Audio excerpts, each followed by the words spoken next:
Hello, আসসালামু আলাইকুম সবাইকে। কি অবস্থা সবার? আশা করি সবাই অনেক বেশি ভালো আছো। আমাদের শিওর শটে আরো একটা ক্লাসে সবাইকে স্বাগতম। আজকের ক্লাসে আমরা শব্দ ও তরঙ্গ এই চ্যাপ্টারটার আমরা হচ্ছে সিকিউ প্লাস এসকিউ অর্থাৎ হচ্ছে আমরা সৃজনশীল প্রশ্ন প্লাস শর্ট কোশ্চেন এই দুইটা নিয়ে আলোচনা করব। তো এই চ্যাপ্টারটা সম্পর্কে যদি একটু ফার্স্টে বলি, চ্যাপ্টারটা তুলনামূলকভাবে আমাদের পদার্থবিজ্ঞানের অন্যান্য চ্যাপ্টারের থেকে অনেক সহজ। এখানে মাত্র কয়েকটা কনসেপ্ট আছে। এই কয়েকটা কনসেপ্ট তুমি যদি ঠিকমতো আয়ত্ত করতে পারো তাহলে কিন্তু পুরো চ্যাপ্টারটা শেষ হয়ে যাবে। তো অন্যান্য শিওর শর্ট ক্লাসের আগে বলি যে ওই ক্লাসের বেসিক তোমার একটু জানা লাগবে অ্যান্ড তোমার হচ্ছে মোটামুটি একটু ধারণা থাকা লাগবে পুরো চ্যাপ্টারটা সম্পর্কে। অ্যান্ড এখানে আমরা বোর্ড প্রশ্ন সলভ করব, তাইলে মোটামুটি ক্লিয়ার হয়ে যাবে এমন কিছু বলি। বাট এই চ্যাপ্টারটার জন্য সত্যি কথা বলতে কি, তোমার যদি তেমন কিছু পড়া নাও থাকে, তুমি শুধুমাত্র যদি এই ক্লাসটা করো তাও তোমার এই চ্যাপ্টারটা শেষ হয়ে যাবে। এরপর তোমার কাজ হবে এই চ্যাপ্টারটা মানে পড়ে ফেলার পরে বা আমার সাথে শেষ করার পরে তুমি জাস্ট বাসায় এটার বোর্ড প্রশ্নগুলো সলভ করে ফেলবা। যদি এখানে আমি বোর্ড প্রশ্ন সলভ করাবো, বাট তুমি আরো বেশি বেশি সলভ করে ফেলবা। আর যদি খুবই ভালো হয়, তোমার যদি আর এর আগে যদি একবার পড়া থাকে আর পুরো চ্যাপ্টারটা, তাহলে তো খুবই ভালো হয় আর কি। আচ্ছা, সো যাদের বেসিকে একটু সমস্যা আছে এবং কারো যদি মনে হয় যে না ভাইয়া শুধুমাত্র আমার হচ্ছে বোর্ড প্রশ্ন সলভ করলে হবে না, আমার বেসিকও সমস্যা আছে, তো তোমরা চাইলে ফ্রিতেই কিন্তু তোমাদের বেসিকগুলো ক্লিয়ার করে নিতে পারো। এই জন্য কিন্তু আমাদের ইউটিউবে অলরেডি ওয়ান শট ক্লাসগুলো আছে। সো তোমাদের জন্য কিন্তু একদম প্লেলিস্ট সাজানোই আছে। আমাদের physics, chemistry, math, higher math, biology এই 5টা সাবজেক্টের জন্য খুব সুন্দর প্লেলিস্ট সাজানো আছে। তো এগুলো কিন্তু দেখেই তোমরা তোমাদের যে বেসিক সেগুলো কভার করে ফেলতে পারো। অ্যান্ড তোমরা আরেকটা যেটা করতে পারো সেটা হচ্ছে আমাদের যে এফআরবি ব্যাচটা চলছে, তোমরা জানো সবাই। তো এফআরবিতে তুমি যদি এনরোল করো তাহলে কিন্তু এখানে বেসিক থেকে শুরু করে একদম তোমার বোর্ড প্রশ্ন, সিকিউ, এমসিকিউ, শর্ট কোশ্চেন সবকিছুই কিন্তু পড়ানো হচ্ছে। তো এটাও কিন্তু তোমার জন্য একটা ভালো অপশন যে তুমি যদি তোমার পুরো সিলেবাসটা এই শেষ সময় এসে শেষ করতে চাচ্ছ বা হচ্ছে তুমি একটা সুন্দর রিভিশন দিতে যাচ্ছ, তাহলে কিন্তু তোমার জন্য এফআরবি একটা বেস্ট। আচ্ছা, তাহলে হচ্ছে আমরা আমাদের এই চ্যাপ্টার আলোচনা শুরু করতে পারি। সো প্রথমে হচ্ছে আমরা শব্দ তরঙ্গের কিছুটা বেসিক নিয়ে আলোচনা করব, কারণ কারো যদি মোটামুটি একটু সমস্যাও থাকে এখান থেকে সে যেন সলভ করে নিতে পারে। তো শব্দ তরঙ্গের ক্ষেত্রে আমাদের একটা সূত্র খুব ভালো মতো মাথায় রাখা লাগে, সেটা হচ্ছে V is equal to F lambda. এটা শুধুমাত্র শব্দ তরঙ্গের জন্য না, যে কোনো তরঙ্গের জন্য সত্য। ওকে, সূত্রটা হচ্ছে কি V is equal to F lambda. এখন ভি কি? ভি হচ্ছে বেগ। তো আমরা এখানে শব্দ নিয়ে কথা বলছি, বাট আমরা এটা তরঙ্গ বলতে পারি। ভি হচ্ছে তরঙ্গের বেগ, ভি হচ্ছে তরঙ্গের বেগ। এফ কি? এফ কে বলা হয় কম্পাঙ্ক। কম্পাঙ্ক মানে হচ্ছে 1 সেকেন্ডে বা প্রতি সেকেন্ডে যতবার কাঁপে, 1 সেকেন্ড বা প্রতি সেকেন্ডে যতবার কাঁপে। ল্যামডা হচ্ছে কি? ল্যামডা হচ্ছে তরঙ্গ দৈর্ঘ্য। ল্যামডা হচ্ছে তরঙ্গ দৈর্ঘ্য। এটা হচ্ছে সব থেকে ফান্ডামেন্টাল সূত্র আর কি তরঙ্গের, হ্যাঁ, যে V equal to F lambda. So V হচ্ছে এটা কি বেগকে নির্দেশ করে, এফ কে হচ্ছে কম্পাঙ্ক নির্দেশ করে, আর ল্যামডা কি তরঙ্গ দৈর্ঘ্যকে নির্দেশ করে। আচ্ছা, এখানে শেষ না, এখান থেকে কিছু কথা মাথায় রাখতে হয়। তরঙ্গের যে বেগটা এটা মাধ্যমের উপর নির্ভরশীল, ঠিক আছে? তরঙ্গের বেগটা এটি কিসের উপর নির্ভরশীল? মাধ্যমের উপরে। এটা লিখে নাও, তরঙ্গের বেগ এটা কি নির্ভরশীল কিসের উপরে? নির্ভরশীল, নির্ভরশীল হচ্ছে মাধ্যমের উপরে। আর কম্পাঙ্ক যেটা এটা উৎসের উপর নির্ভরশীল। কম্পাঙ্কটা কিসের উপর নির্ভরশীল? উৎসের উপরে। তো মাধ্যমের উপর যদি নির্ভরশীল হয় এর মানে হচ্ছে মাধ্যম চেঞ্জ হইলে এটা চেঞ্জ হয়ে যায়, মানে কি তরঙ্গের বেগটা চেঞ্জ হয়ে যায়। উৎসের উপর নির্ভরশীল মানে হচ্ছে উৎস চেঞ্জ হইলে তরঙ্গের কম্পাঙ্ক চেঞ্জ হয়ে যায়। তাহলে যদি এমন হয় যে উৎস একই, তার মানে কি কম্পাঙ্ক সেম, মাধ্যম একই, মানে কি বেগ সেম, তাহলে উৎস মানে কি যেখান থেকে শব্দটা আসবে বা তরঙ্গটা আসবে, লেটস আমি কথা বলছি তাহলে আমি হচ্ছে উৎস। তাহলে আমার শব্দটা যদি বায়ু থেকে পানিতে যায় তাহলে উৎস কিন্তু সেমই আছে শব্দের, সেটা হচ্ছে আমি। তাহলে আমার শব্দ যদি বায়ু থেকে পানিতে যায়, মাধ্যম চেঞ্জ করলো, তাহলে বেগ চেঞ্জ হবে, কম্পাঙ্ক কিন্তু চেঞ্জ হবে না। এখন আমি এখানে দেখতে পাচ্ছি যেটাই চেঞ্জ হোক না কেন, ভি বা এফ যেটাই চেঞ্জ হোক না কেন, ল্যামডা কিন্তু চেঞ্জ হয়ে যাবে সাথে সাথে, ঠিক না? যে কোনো একটা ঠিক থাকে, যদি আরেকটা চেঞ্জ হয় তাহলে ল্যামডা কি হয়ে যাবে? চেঞ্জ হয়ে যাবে। তাহলে ল্যামডা কিন্তু দুইটা পুরো নির্ভরশীল হয়ে যাবে, ঠিক না? উৎসের উপর নির্ভরশীল হয়ে যাবে, মাধ্যমের উপরেও কি নির্ভরশীল হয়ে যাবে। ঠিক আছে, সো এটা হচ্ছে আমাদের প্রথম সূত্র, যেটা আমাদের খুব বেশি কাজে লাগে আর কি। আচ্ছা, এরপরে হচ্ছে আমরা আরেকটা সূত্র শিখতে পারি, সেটা হচ্ছে তরঙ্গ যে অতিক্রান্ত দূরত্ব সেটা যদি এস হয়, তাহলে এস ইজিক্যাল আমি লিখতে পারি হচ্ছে এন ল্যামডা অথবা ভিটি। হ্যাঁ, এখানে এস কি? এস হচ্ছে তরঙ্গের অতিক্রান্ত দূরত্ব। এস হচ্ছে তরঙ্গের, আচ্ছা তরঙ্গের অতিক্রান্ত দূরত্ব। অতিক্রান্ত দূরত্ব যদি হয় তাহলে এস ইজিক্যাল যে ভিটি হয়, এটা তো আমরা সবাই জানি। অতিক্রান্ত দূরত্ব S is equal VT, but n lambda আসলো কই থেকে? আচ্ছা, সো তোমাকে বুঝতে হবে ল্যামডা আসলে কি। ল্যামডা মানে হচ্ছে একবার পূর্ণ কম্পনে তরঙ্গ যেই পরিমাণ দূরত্ব যায় সেটা হচ্ছে ল্যামডা।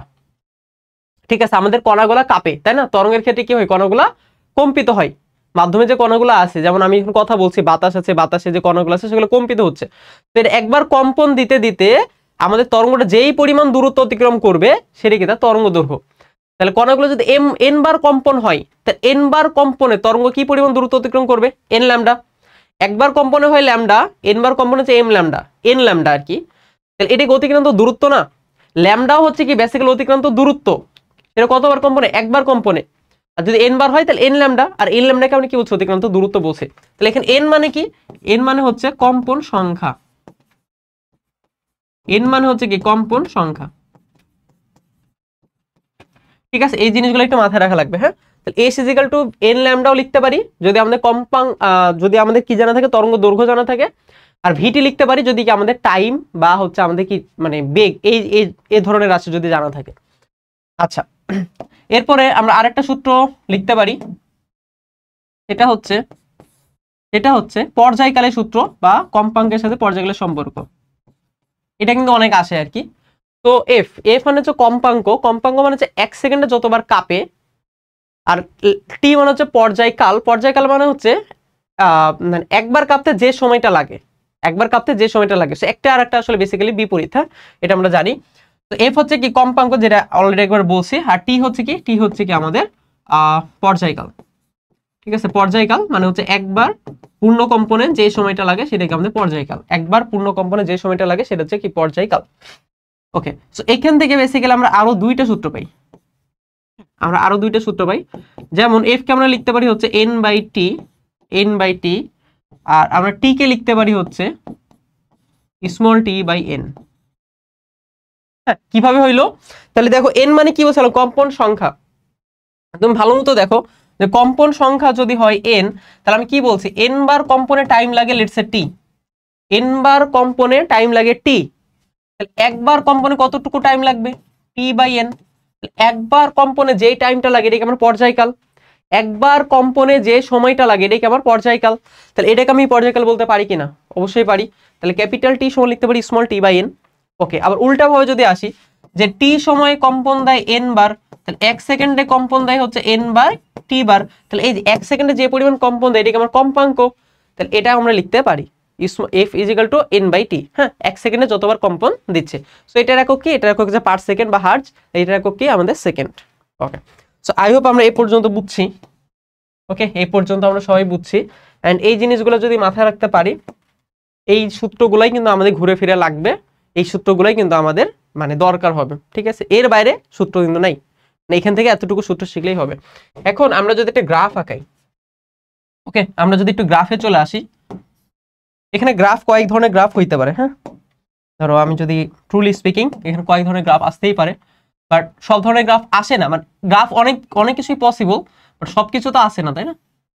আচ্ছা, আমাদের যেই গ্রাফগুলো লাগবে সেই গ্রাফগুলো ফার্স্টে বলি, যেটা আমাদের দরকার। হ্যাঁ, যেগুলো গ্রাফগুলো আমাদের দরকার সেটা নিয়ে একটু বলি। আচ্ছা,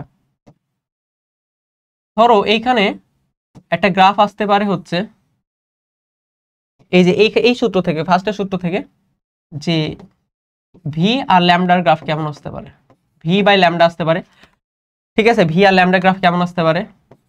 আচ্ছা, আর এফ আর ল্যামডা গ্রাফ কেমন আসতে পারে, এফ বাই ল্যামডা। এফ মানে বেগ বনাম ল্যামডা অথবা কি ভি বনাম ল্যামডা, এরকম দুইটা গ্রাফ কি আসতে পারে আর কি। হ্যাঁ, আবার হচ্ছে তুমি বলতে পারো যে ভাইয়া কেন এটা কি পসিবল না যে ভি আর এফ এর গ্রাফ চলে আসছে, ভি আর এফ এর গ্রাফ চলে আসছে। ওকে, ভি আর এফ এই গ্রাফ, সো এই গ্রাফ আর ভি আর ল্যামডা গ্রাফ আসলে সেমই হবে। হ্যাঁ, এই দুইটা গ্রাফ আসলে কি হবে, বেসিক্যালি সেম হবে। তো এটা সমস্যা না। আচ্ছা, তাহলে দেখো ভি আর ল্যামডা যদি গ্রাফ আসে, তাই ভি এর সাথে ল্যামডা সম্পর্ক কেমন, সমানুপাতিক। ভি এর সাথে ল্যামডার যে সম্পর্ক এটা কি সমানুপাতিক। সো সমানুপাতিকের গ্রাফ, হ্যাঁ আমি তোমরা অলরেডি হয়তো জানো সমানুপাতিকের গ্রাফ হয় কি মূল বিন্দুগামী সরলরেখা, ঠিক না? সমানুপাতিক যে গ্রাফ, এই গ্রাফটা হয় কি মূল বিন্দুগামী সরলরেখা। বাট এই গ্রাফ হওয়ার একটা শর্ত আছে, শর্তটা হচ্ছে কি আমাদের যে এখানে কম্পাঙ্কের মান হইতে হবে কনস্ট্যান্ট, কম্পাঙ্কের মান কি হইতে হবে, কনস্ট্যান্ট হইতে হবে। ঠিক আছে, সো এইখানে আমাদের কি কম্পাঙ্ক এফ এর মান হইতে হবে কি কনস্ট্যান্ট। আর শুধুমাত্র কনস্ট্যান্ট হইলে কি ভি সমানুপাতিক ল্যামডা হয়, ভি সমানুপাতিক কি হবে, ল্যামডা হবে। যদি আমাদের এটা কি হয় কনস্ট্যান্ট হয়, ঠিক না? যদি আমাদের কনস্ট্যান্ট হয় সেক্ষেত্রে শুধুমাত্র কি ভি সমানুপাতিক ল্যামডা। আর ভি বনাম এফ, সরি এফ বনাম ল্যামডা গ্রাফ যদি আঁকাই তাহলে দেখো যদি ভি কনস্ট্যান্ট হয় তাহলে এটা কি ব্যস্তানুপাতিক, তাই না? যে এফ আর ল্যামডা হচ্ছে কেমন ব্যস্তানুপাতিক, এফ আর ল্যামডা হচ্ছে কেমন ব্যস্তানুপাতিক। সো ব্যস্তানুপাতিক যদি হয় তাহলে আমরা জানি গ্রাফটা হচ্ছে অধিবৃত্তাকার হয়, এমন হয় গ্রাফটা কি হবে অধিবৃত্তাকার হবে, ঠিক না? আরটা সুন্দরভাবে আঁকাই, এই যে এরকম কি হবে গ্রাফটা হবে। এই দুইটা গ্রাফ কখনো কখনো আসতে পারে, বাট এই দুইটা গ্রাফ আসলে তেমন একটা আসেই না, ঠিক আছে? সত্যি কথা বলতে গিয়ে দুইটা গ্রাফ তেমন একটা আসেই না। আচ্ছা, সো কোনটা আসে সেটা বলি। গ্রাফ আসবে হচ্ছে তোমার এই যে এই ধরনের গ্রাফ, ঠিক আছে? এই ধরনের কিছু গ্রাফ তুমি দেখবা, হ্যাঁ এই ধরনের কিছু গ্রাফ তুমি হয়তো দেখবা, এই ধরনের গ্রাফগুলো আসে, এই ধরনের গ্রাফগুলো আমার দরকার, কেমন? আচ্ছা, তাইলে এই ধরনের গ্রাফ হচ্ছে আমাদের আবার মানে, আচ্ছা আমি একটু আঁকাই ফেলি এরপর আমি বলছি। এই যে একটা দুইটা নিলাম, আচ্ছা একটু ছোট করে আঁকাবো, ঠিক আছে? তো এই ধরনের গ্রাফ, এইরকম একটা তুমি গ্রাফ হয়তো দেখবা, এরকম গ্রাফ কি কখনো কখনো দেখবা। আবার সেম গ্রাফ এখানেও আমি আঁকাই ফেলি। আচ্ছা, এই গ্রাফের আমরা জানি যে এক্স অক্ষ বরাবর কিছু একটা থাকে, ওয়াই অক্ষ বরাবর কিছু একটা থাকে, ঠিক না? এক্স অক্ষ বরাবর কিছু একটা থাকবে, ওয়াই অক্ষ বরাবর কিছু একটা থাকবে, এই গ্রাফের জন্য সেম। তাহলে এইখানে মনে করো আমি যে এক্স অক্ষ বরাবর কিছু একটা আঁকছি, এটা দুইটা গ্রাফ আলাদা আসলে। তাহলে এই যে গ্রাফটার, এটা আমার এক্স অক্ষ বরাবর, ওয়াই অক্ষ বরাবর, এটা আমি ধরে নিলাম হচ্ছে সরণ। ওয়াই অক্ষ বরাবর যে কণাগুলো আছে সেই কণাগুলো সরণ, আর এ বরাবর হচ্ছে কি দূরত্ব, তরঙ্গ যে পরিমাণ দূরত্ব অতিক্রম করছে সেই দূরত্ব গুলা বা কণাগুলার মাঝখানে যে দূরত্ব, ঠিক আছে? এ বরাবর হচ্ছে সরণ, আর এই বরাবর এই গ্রাফটা আমি আঁকালাম হচ্ছে সময়, এই গ্রাফটা আঁকালাম কি আমাদের সময়, ঠিক আছে? এই গ্রাফটা আঁকালাম সময়। এখন এখান থেকে তোমাকে দুইটা জিনিস খুব ভালো মতো মাথায় রাখতে হবে, দুইটা কথা, হ্যাঁ? একটা হচ্ছে সমদশা সম্পন্ন বিন্দু, আর একটা হচ্ছে বিপরীত দশা সম্পন্ন কণা, হ্যাঁ? বা সমদশা সম্পন্ন কণা আর বিপরীত দশা সম্পন্ন কণা। তাইলে আমি যে হচ্ছে এই যে কমলা কালার দিয়ে যেটা আঁকাইছি, এই রেখাটা বলা হয় সাম্যাবস্থা, এই রেখাটাকে কি বলে সাম্যাবস্থা বলে, এই রেখাটাকে কি বলে সাম্যাবস্থা বলে। তাহলে সাম্যাবস্থার পরে কয়টা বিন্দু আছে, হ্যাঁ? এখানে চিন্তা করবা যে প্রত্যেকটা যে আমি মানে রেখা যে আঁকাইছি এখানে সবগুলো এক একটা বিন্দু বিন্দু বিন্দু বিন্দু বিন্দু এভাবে, হ্যাঁ? তাহলে এখানে দেখো একটা বিন্দু আছে, এইখানে একটা বিন্দু আছে, এইখানে একটা বিন্দু আছে, এইখানে একটা বিন্দু আছে, এইখানে একটা বিন্দু আছে, এইখানে একটা বিন্দু আছে। এটা কি কি কোথায় আছে? সাম্যাবস্থার উপরে আছে, ঠিক না? এই বিন্দুগুলো আছে সাম্যাবস্থার উপরে। আচ্ছা, এই যে একদম শীর্ষ যেটা, হ্যাঁ একদম মাথা যেটা, এটাকে বলি কি তরঙ্গ শীর্ষ, আর একদম নিচে যেটা এটাকে কি তরঙ্গ পাদ বলা হয়। এটা তরঙ্গ শীর্ষ, এটাকে তরঙ্গ পাদ। তাহলে এইখানে কি একটা তরঙ্গ শীর্ষ আছে, এদিকে একটা তরঙ্গ শীর্ষ, এদিকে একটা তরঙ্গ শীর্ষ, মানে তিনটা আমি আঁকাইছি, আর ওইটা আছে তরঙ্গ পাদ, এখানে একটা আছে, এখানে একটা আছে, আর নাই, দুইটা আঁকানো হয়েছে আর কি, ঠিক আছে? তাইলে এই যে কণাগুলো ভালো মতো মাথায় রাখো, এটা কি তরঙ্গ শীর্ষ, এদিকে তরঙ্গ শীর্ষ, এটাও কি তরঙ্গ শীর্ষ। তাহলে এখানে যে কণাটা আছে, এখানে যে কণাটা আছে, তার দুইজন কি তরঙ্গ শীর্ষে আছে, তাহলে তারা আছে সমদশায়, তারা আছে কিভাবে সমদশায়। এখানে যে পাদবিন্দুতে আছে, এখানে যে পাদবিন্দুতে আছে, তারাও সমদশায় আছে, কারণ তাদের অবস্থা একই, তাদের দশা এটা একই, বুঝছি? তাহলে তারাও সমদশায় আছে। তাহলে সমদশা সম্পন্ন দুইটা কণার মাঝখানে যে দূরত্ব, সমদশা সম্পন্ন দুইটা কণার আমি যদি এতটুকু নেই, এটা কি আমি দূরত্ব নির্দেশ করছে, আর আমি যদি উপরের দিকে যাই তাহলে কি বিস্তার নির্দেশ করছে, ঠিক আছে? তাহলে সমদশা সম্পন্ন মাঝখানে যে দুইটা কণার যে দূরত্ব, এটাকে আমাদের ল্যামডা বা তরঙ্গ দৈর্ঘ্য, বুঝছে? সমদশা সম্পন্ন দুইটা কণার মাঝখানে যে দূরত্ব, এটাই কি আমাদের ল্যামডা বা তরঙ্গ দৈর্ঘ্য। তাহলে এখান থেকে এটা একটা ল্যামডা, এই যে এখান থেকে এইটা কি আমাদের একটা ল্যামডা, বুঝছি? ঠিক আছে, এখন আমি যদি সাম্যাবস্থান থেকে হিসাব করতাম তাহলে এটা একটা সাম্যাবস্থার উপর আছে, এটা কি সাম্যাবস্থার উপর আছে, এটা সাম্যাবস্থার উপর আছে, এটা সাম্যাবস্থার উপর আছে। এন্ড একটা জিনিস আমি একটু বলি, তো ভালো মতো খেয়াল করলে দেখো এই দূরত্ব আর এই দূরত্ব কিন্তু সেমই, তাই না? এবং এটা কিন্তু হবে সবসময় কি ল্যামডা মান কি হবে, সেম হবে আর কি।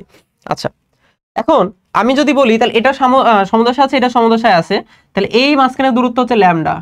তুমি কিন্তু চোখের ইশারাতে দেখে বুঝতে পারছো যে না ভাই কোথাও একটা ঝামেলা হয়েছে, বাট এখানকার দূরত্ব সেম, বাট এই দূরত্ব আর এই দূরত্ব কিন্তু সেম না। এই দূরত্ব কি অর্ধেক অর্ধেক মনে হচ্ছে না? মনে হচ্ছে না যে এগুলো আর কি অর্ধেক, এটা আসলেই অর্ধেক, ঠিক আছে? আসলেই এটা কি অর্ধেক, কারণ এই দুটো কি সমদশায় নাই। কারণ কি, তারা সাম্যাবস্থায় আছে, বাট সাম্যাবস্থায় দেখো এটার যে দিক, হ্যাঁ এটার যে চলার দিক, এটার অভিমুখ কোন দিকে, উপরের দিকে, আর এটার অভিমুখ কোন দিকে, নিচের দিকে, তাই না? এটার যে চলার অভিমুখ এটা কি উপরের দিকে, এটা কি নিচের দিকে, আবার এইটা হচ্ছে কি উপরের দিকে, আর এটা হচ্ছে উপরের দিকে।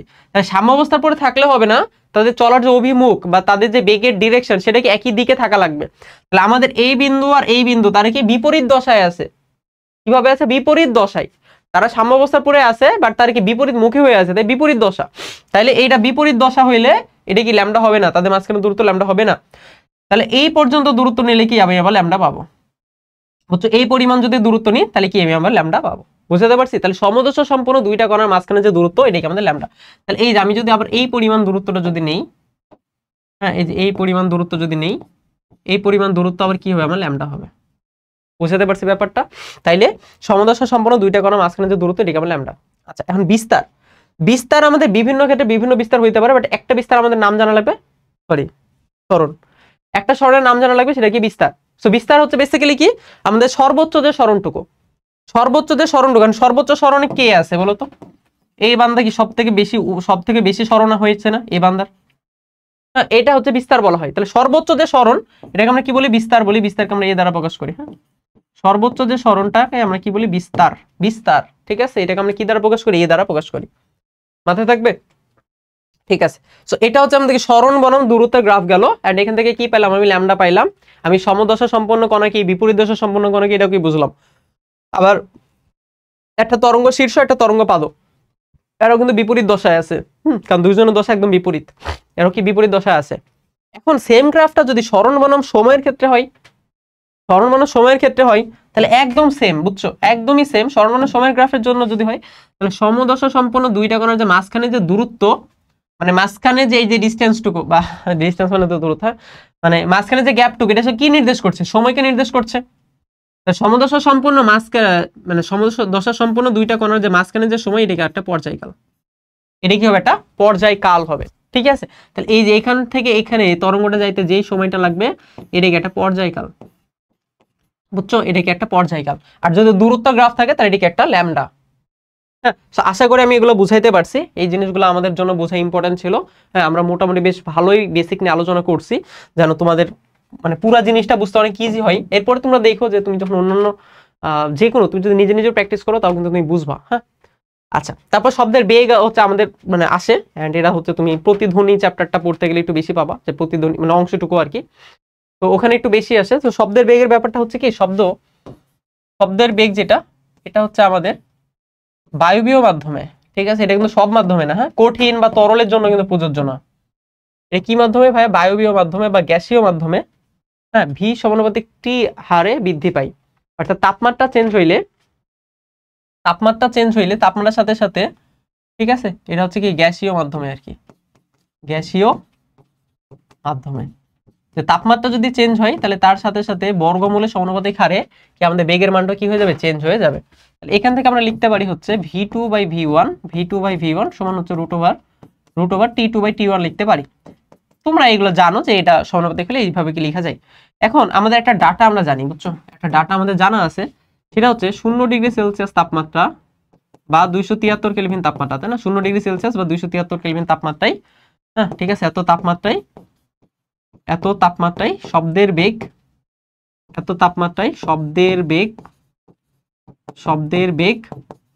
330 মিটার পার সেকেন্ড। শব্দের বেগ 330 মিটার পার সেকেন্ড। সো এটাকে আমাদের বেস বা হচ্ছে আমাদের এটাকে ভিত্তি ধরে আমরা কি V2 বের করি। আসলে যে কোনো একটা তাপমাত্রার জন্য কি আমরা V2 বের করি। তাহলে তোমার যে কোনো যদি একটা মনে করো ম্যাথ আসছে, সেই ম্যাথের জন্য তোমার যদি একটা তাপমাত্রা বলা থাকে যে অমুক তাপমাত্রা শব্দের বেগ কত, বা ওইটা তোমার যদি লাগে, তা তুমি ধরে নিবা যে T1 এর মান হচ্ছে 273 কেলভিন। হ্যাঁ, এবং এখানে কি আমাদের V1 এর মান কত? 330 মিটার পার সেকেন্ড। এখন T2 এর মান তোমার কিছু একটা দেয়া থাকবে, আর V2 এর মান কি তুমি বের করে ফেলবা এই যে এই সূত্র থেকে। তাহলে তোমার কিন্তু T1 V1 এই জিনিসগুলো কিন্তু তোমার কখনো দেয়া থাকবে না, লাগবেও না। হ্যাঁ, তোমার শুধুমাত্র একটা তাপমাত্রা দেয়া থাকবে, ওই তাপমাত্রাতে তুমি কিন্তু শব্দের বেগ বের করে ফেলতে পারবা। এইটা হচ্ছে কি তোমার ভিত্তি।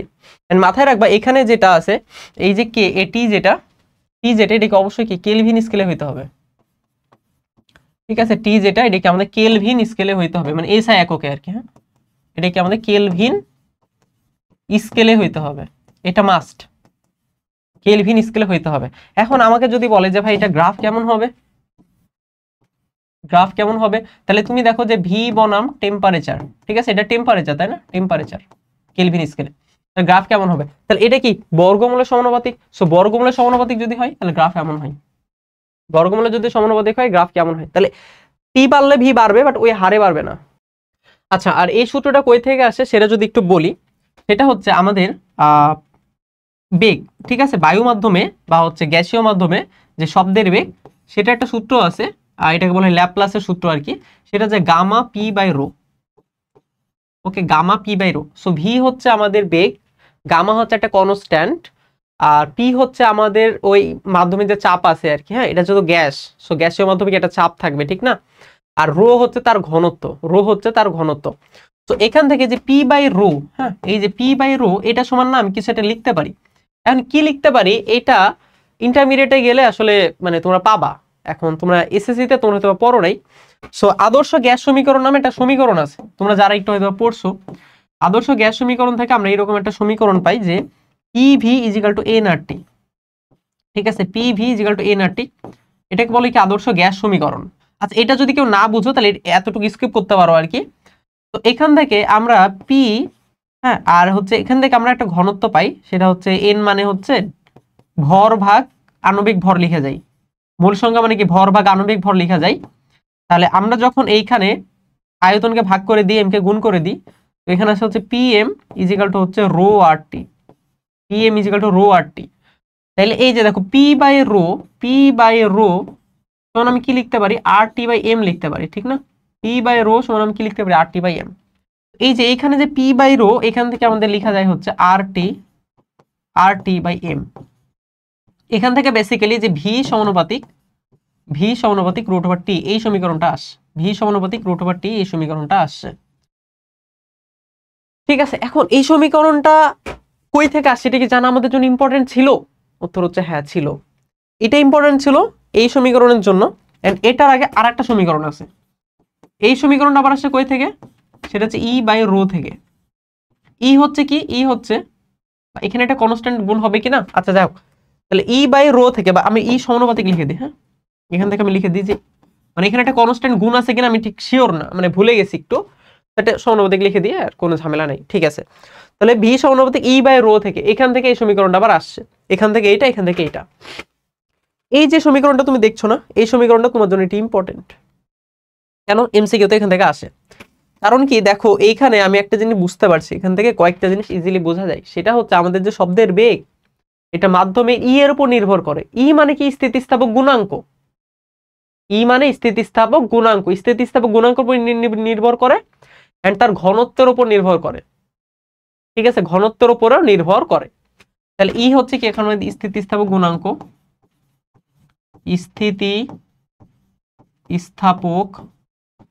স্থিতিস্থাপক গুণাঙ্ক। আর রো হচ্ছে কি আমাদের ঘনত্ব, মাধ্যমের ওই ঘনত্ব, যে মাধ্যমে আছে সে মাধ্যমের ঘনত্ব। তাইলে আমাদের এইখান থেকে একটা জিনিস বোঝা যায় যে কেন কঠিন মাধ্যমে শব্দের বেগ সব থেকে বেশি, কেন তরলে মাঝামাঝি, গ্যাসীয় মাধ্যমে সব থেকে কম। এখান থেকে এটা কিন্তু বোঝা যায় কিভাবে। কঠিন মাধ্যমের জন্য ই এর মান অনেক বেশি হয়, কঠিন মাধ্যমে ঘনত্ব বেশি, বাট ই এর মান আরো অনেক বেশি। ই মানে স্থিতিস্থাপক গুণাঙ্ক। আচ্ছা, স্থিতিস্থাপক গুণাঙ্ক ব্যাপারটা হচ্ছে কি, ধর একটা রাবার আমি টেনে ছেড়ে দিলে আগের জায়গায় ফিরে আসে, তার মানে তার একটি স্থিতিস্থাপক গুণাঙ্ক আছে, মানে সে আর কি আগে জায়গায় ফিরে আসতে যাচ্ছে। যে জিনিসটা যত দ্রুত আগে জায়গায় ফিরে আসতে চাই, বা যে জিনিসটার আগে জায়গায় ফিরে আসার প্রবণতা যত বেশি, তার স্থিতিস্থাপক গুণাঙ্ক তত বেশি। এভাবে আমরা চিন্তা করতে পারি। কঠিন মাধ্যমে স্থিতিস্থাপক গুণাঙ্কটা অনেক বেশি থাকে, রো বেশি থাকে, বাট এটা যদি অনেক বেশি, আলটিমেটলি এটার গুণফলটা বেশি হয়, মানে এটা সরি ভাগফলটা কি বেশি হয়। এই জন্য কঠিন মাধ্যমে শব্দের বেগ সব থেকে বেশি হয়। তরলে মাঝামাঝি থাকে, আর গ্যাসে ই এর মান অনেক কম, ঘনত্ব কম বাট ই এর মান অনেক কম। এই জন্য গ্যাসে শব্দের বেগ কি সব থেকে কম হয়। এখান থেকে আর কি বেসিক্যালি কয়েকটি এমসিকিউ আসতে পারে, এমসিকিউর জন্য আসলে এগুলো দেখানো। এই জিনিসগুলো আসলে ট্রুলি স্পিকিং তোমাদের একদমই তেমন একটা লাগে না, জাস্ট এমসিকিউর জন্য এতটুকু শিখলেই আসলে হয়ে যায়। তো এগুলো একটু মাথায় রাখো, কেমন? এগুলো একটু মাথায় রাখো, এগুলো একটু মাথায় রাখলেই হবে। ঠিক আছে, এই যে এটা একটা, যে আমাদের এগুলো এমসিকিউ তো অনেক সময় লাগে। আর এই জিনিসটাকে যদি না বুঝো অসুবিধা নেই। হ্যাঁ, এই জিনিসটা না বুঝো অসুবিধা নেই, এগুলো ইন্টারমিডিয়েটে গেলে পাবা, আচ্ছা, তো এখান থেকে আমার যেটা জানা লাগবে সেটা বলি, সেটা হচ্ছে আমার এটা জানা লাগবে যে ভি সমানুপাতিক রুট ওভার টি, তো V two by V one সমান root over T two by T one. And এখানে ভি ওয়ান মানে কি, 330, T1 মানে কি 273 কেলভিন তাপমাত্রা। এবং এই পুরো জিনিসটা নিয়ে লাগবে আমাদের কেলভিন স্কেলে, পুরো জিনিসটা নিয়ে লাগবে কেলভিন স্কেলে, তাইলেই শেষ। ওকে, এবার আসো আমাদের প্রবলেম সলভিং আমরা চলে আসি। আমাদের প্রথম প্রশ্ন সেটা হচ্ছে সুরশলাকা থেকে সৃষ্ট শব্দের এক্স এবং ওয়াই মাধ্যমে তরঙ্গ দৈর্ঘ্য দেয়া আছে, কম্পাঙ্ক দেয়া আছে। একটা সুরশলাকা থেকে সৃষ্ট যেহেতু হয়েছে, কম্পাঙ্ক তো সেমই থাকবে, বাট দুইটা যেহেতু আলাদা আলাদা মাধ্যম, তাই তাদের কি দেখো আমাদের তরঙ্গ দৈর্ঘ্য আলাদা, কারণ কি তাদের বেগের মান হবে আলাদা। এখন আমাদের গ নম্বর প্রশ্ন হচ্ছে তরঙ্গের পর্যায়কাল নির্ণয় করো। ওকে, তরঙ্গটার পর্যায়কাল নির্ণয় করো। তাহলে আমাদের কম্পাঙ্ক যদি জানা থাকে, পর্যায়কাল কি হবে 1/f। f ইজিক্যাল টু যদি 1/t হয়, f ইজিক্যাল টু যদি 1/t হয়, t ইজিক্যাল কত হবে 1/f। সো 1/f এর মান কত 520 হার্টজ। সো এখানে একটা মান বের করে ফেলতে পারবা যে 1/520, এটা হচ্ছে 1.92 ইনটু 10 ইনভার্স 3 সেকেন্ড। ঘ নাম্বার বলছে কোন মাধ্যম মানে এক্স এবং ওয়াই কোন ধরনের মাধ্যম, এক্স এবং ওয়াই কোন ধরনের মাধ্যম। আচ্ছা, তাহলে আমাদের এক্স মাধ্যমের জন্য দেখো আমাদের এফ এর মান জানা আছে, এফ এর মান হচ্ছে 520 হার্টজ। ফার্স্টে লিখে নিবা কি কি মান জানা আছে। এক্স এর মাধ্যমে তরঙ্গ দৈর্ঘ্য জানা আছে, অর্থাৎ ল্যামডা এক্স এর মান আমার জানা আছে, এটা হচ্ছে 0.634 মিটার। ওয়াই মাধ্যমে আমাদের তরঙ্গ দৈর্ঘ্য জানা আছে, অর্থাৎ ল্যামডা ওয়াই জানা আছে, এটা হচ্ছে 2.871 মিটার। তো কোনটা কোন ধরনের মাধ্যম, এটা কিভাবে মানে কই থেকে বুঝবো, এটা হচ্ছে আমি বুঝবো শব্দের বেগ থেকে। এটা যে কঠিন মাধ্যমে শব্দের বেগ, কঠিন মাধ্যমে শব্দের বেগ মানে লোহাতে আর কি, হ্যাঁ লোহা এটা একটা কঠিন মাধ্যম। এখানে শব্দের বেগ মোটামুটি 5130 এর মতো, 5130 মিটার পার সেকেন্ড, মানে এটা কম বেশি আর কি। তারপর তরল যেমন পানি, ঠিক আছে, পানি বা তরলে এখানে হচ্ছে 1400 সামথিং, ঠিক আছে, 1400 প্লাস, হ্যাঁ। আর এটা হচ্ছে 5100 প্লাস লিখে দিই, মানে আমার না এক্সাক্ট ডাটাটা মনে নাই, বুঝছো, এক্সাক্ট ডাটাটা মনে নাই। আর ধরো বায়ুতে কত, বায়ুতে হচ্ছে 330 প্লাস। এই ডাটাগুলো দেখে আমি বুঝবো যে আমাদের কোন ধরনের মাধ্যম, ঠিক আছে, কোন ধরনের মাধ্যম, এই ডাটাগুলো থেকে বুঝবো। তাহলে আমাদের এইখানে বের করতে হবে ভি এর মান, আমাদের এফ আর ল্যামডা দেয়া আছে। আমি কি লিখতে পারি, V is equal to F lambda, এটা হচ্ছে কি আমাদের সূত্র, তাই না। তাহলে আমরা এক্স এর জন্য যখন বের করবো, তাহলে ভি এক্স ইজ ইকুয়াল হচ্ছে এফ ইন্টু ল্যামডা এক্স। তাহলে এফ এর মান হচ্ছে কত 520, আর ল্যামডা এক্স এর মান হচ্ছে 0.634। তাইলে 520 গুণিত 0.634, এটা আসে হচ্ছে 330 এর মতো, প্রায় 329 সামথিং, মানে প্রায় 330। আর এফ ওয়াই যখন বের করব, তাহলে V is equal to F lambda Y, এটা কত 520 গুণিত হচ্ছে 2.871, তাহলে 520 গুণিত 2.871, তাহলে এটা হচ্ছে 1493 মতো, তাই না। তো 1493 কি বেসিক্যালি পানির হয়, তো ভুলে গেছিলাম এটা। এটা হচ্ছে কি আমাদের বায়ু মাধ্যম, আর এটা হচ্ছে কি আমরা পানি বা তরল, বা পানি লিখে দিতে পারো আর কি, মানে পানির ক্ষেত্রে এটা হয় পানি বা তরল। এটাই কি আমাদের অ্যান্সার, বুঝছি, সহজ কিন্তু, হ্যাঁ। আমাদের এইটা তো জাস্ট একটা সূত্র বসালাম, হয়ে গেল, V is equal to F lambda, তাই না। আর এখানে কি F T is equal two 1/f। আচ্ছা, এটা একটু বেশি সহজ ছিল। আচ্ছা, পরেরটায় আসি। বলতে বস্তুটা একটা নির্দিষ্ট কম্পাঙ্কে কম্পনরত, এখানে দুইটা মাধ্যম বলা হয়েছে, দুইটা মাধ্যমে তরঙ্গ বেগ আলাদা, তরঙ্গ দৈর্ঘ্য একটা দিয়েছে আর একটা দেয়া নেই। বলছে এ মাধ্যমে তরঙ্গ দৈর্ঘ্যটি পর্যায়কাল কত। এ মাধ্যমে তরঙ্গ দৈর্ঘ্য দেয়া আছে, তরঙ্গ বেগ দেয়া আছে, সো আমি এফ এর মান বের করব ফার্স্টে, ঠিক আছে। সো আমার প্রথম কাজ হচ্ছে এখান থেকে কি বের করা, এফ এর মান বের করা। আমরা জানি হচ্ছে ভি ইজ ইকুয়াল টু হচ্ছে F lambda, V is equal to F lambda. So F সমান কত হবে, এফ সমান হবে হচ্ছে ভি বাই ল্যামডা।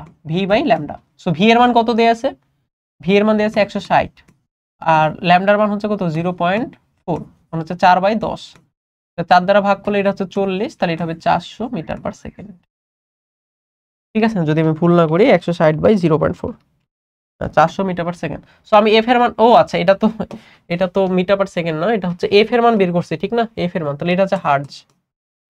তাহলে আমাদের বের করতে হচ্ছে পর্যায়কাল কত, তাহলে টি ইজ ইকুয়াল টু কত হবে 1/f, T is equal two 1/f। So 1/400, 1/400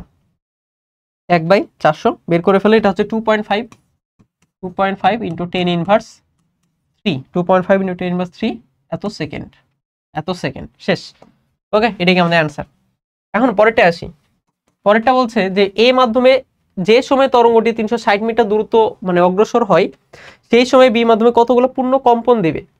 তাইলে এ মাধ্যমে তরঙ্গটি যে সময়ে, তার মানে একটা টাইম বের করতে হবে আমাকে। একটা সময়ে, যে সময় কত মিটার যায়, 360 মিটার যায়, তাহলে তরঙ্গটা 360 মিটার যাবে যে সময়ে, ওই সময়ে কতগুলো পূর্ণ কম্পন দিবে সেটা আমার এখানে চাইছে। ওই সময়ে কতগুলো কি দিবে, পূর্ণ কম্পন দিবে। এখানে একটা সময় বের করব, ওই সময়টা ইউজ করে এখানে কি বেরবো, কম্পন সংখ্যা বের করব। এটা তো কাজ, ঠিক না? এখানে একটা সময় বের করবো, এখানে কি কম্পন সংখ্যা বের করবো। তাহলে ঘ নম্বরে চলে আসি। ঘ নম্বরে এ মাধ্যমে একটা সময় 360 মিটার দূরত্ব যেতে, এটা অতিক্রান্ত দূরত্ব। তাহলে এ মাধ্যমের জন্য এ মাধ্যম তাহলে অতিক্রান্ত দূরত্ব এস এর মান হচ্ছে কত, 360 মিটার।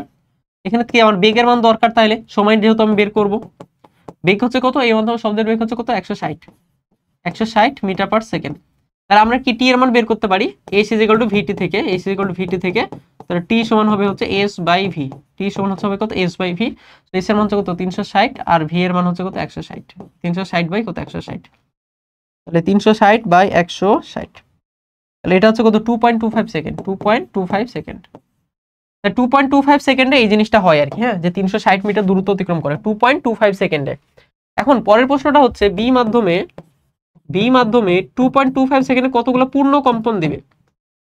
তাহলে বি মাধ্যমে আমরা পূর্ণ কম্পনের জন্য আমরা দুইটা যে কোনো একটা সূত্র ইউজ করতে পারি। এফ ইজ ইকুয়াল টু কত, এন বাই টি সূত্র ইউজ করতে পারি, অথবা ক্যাপিটাল টি সমান হচ্ছে স্মল টি বাই এন সূত্রকে আমরা ইউজ করতে পারি। যে কোনো একটা ইউজ করলে কিন্তু তুমি বের করে ফেলতে পারবা। তো আমাদের এইটা এক্সট্রা করে বের করার দরকার না, আমরা এফ বের করি। তো এফ যদি আমরা জানতাম, দেখো এফ যদি আমরা জানতাম তাহলে কম্পন সংখ্যাকে আমরা বের করে ফেলতে পারতাম। ঠিক আছে, কম্পন সংখ্যা মানে কি, তাহলে আমাদের টি এর মান হচ্ছে কত, টি এর মান হচ্ছে কত, 2.25। এফ এর মান আমার জানা লাগবে। ঠিক আছে, কম্পাঙ্কটা আমি যদি জানি তাহলে কি এই সময়ে কম্পন সংখ্যাকে আমি বের করে ফেলতে পারবো।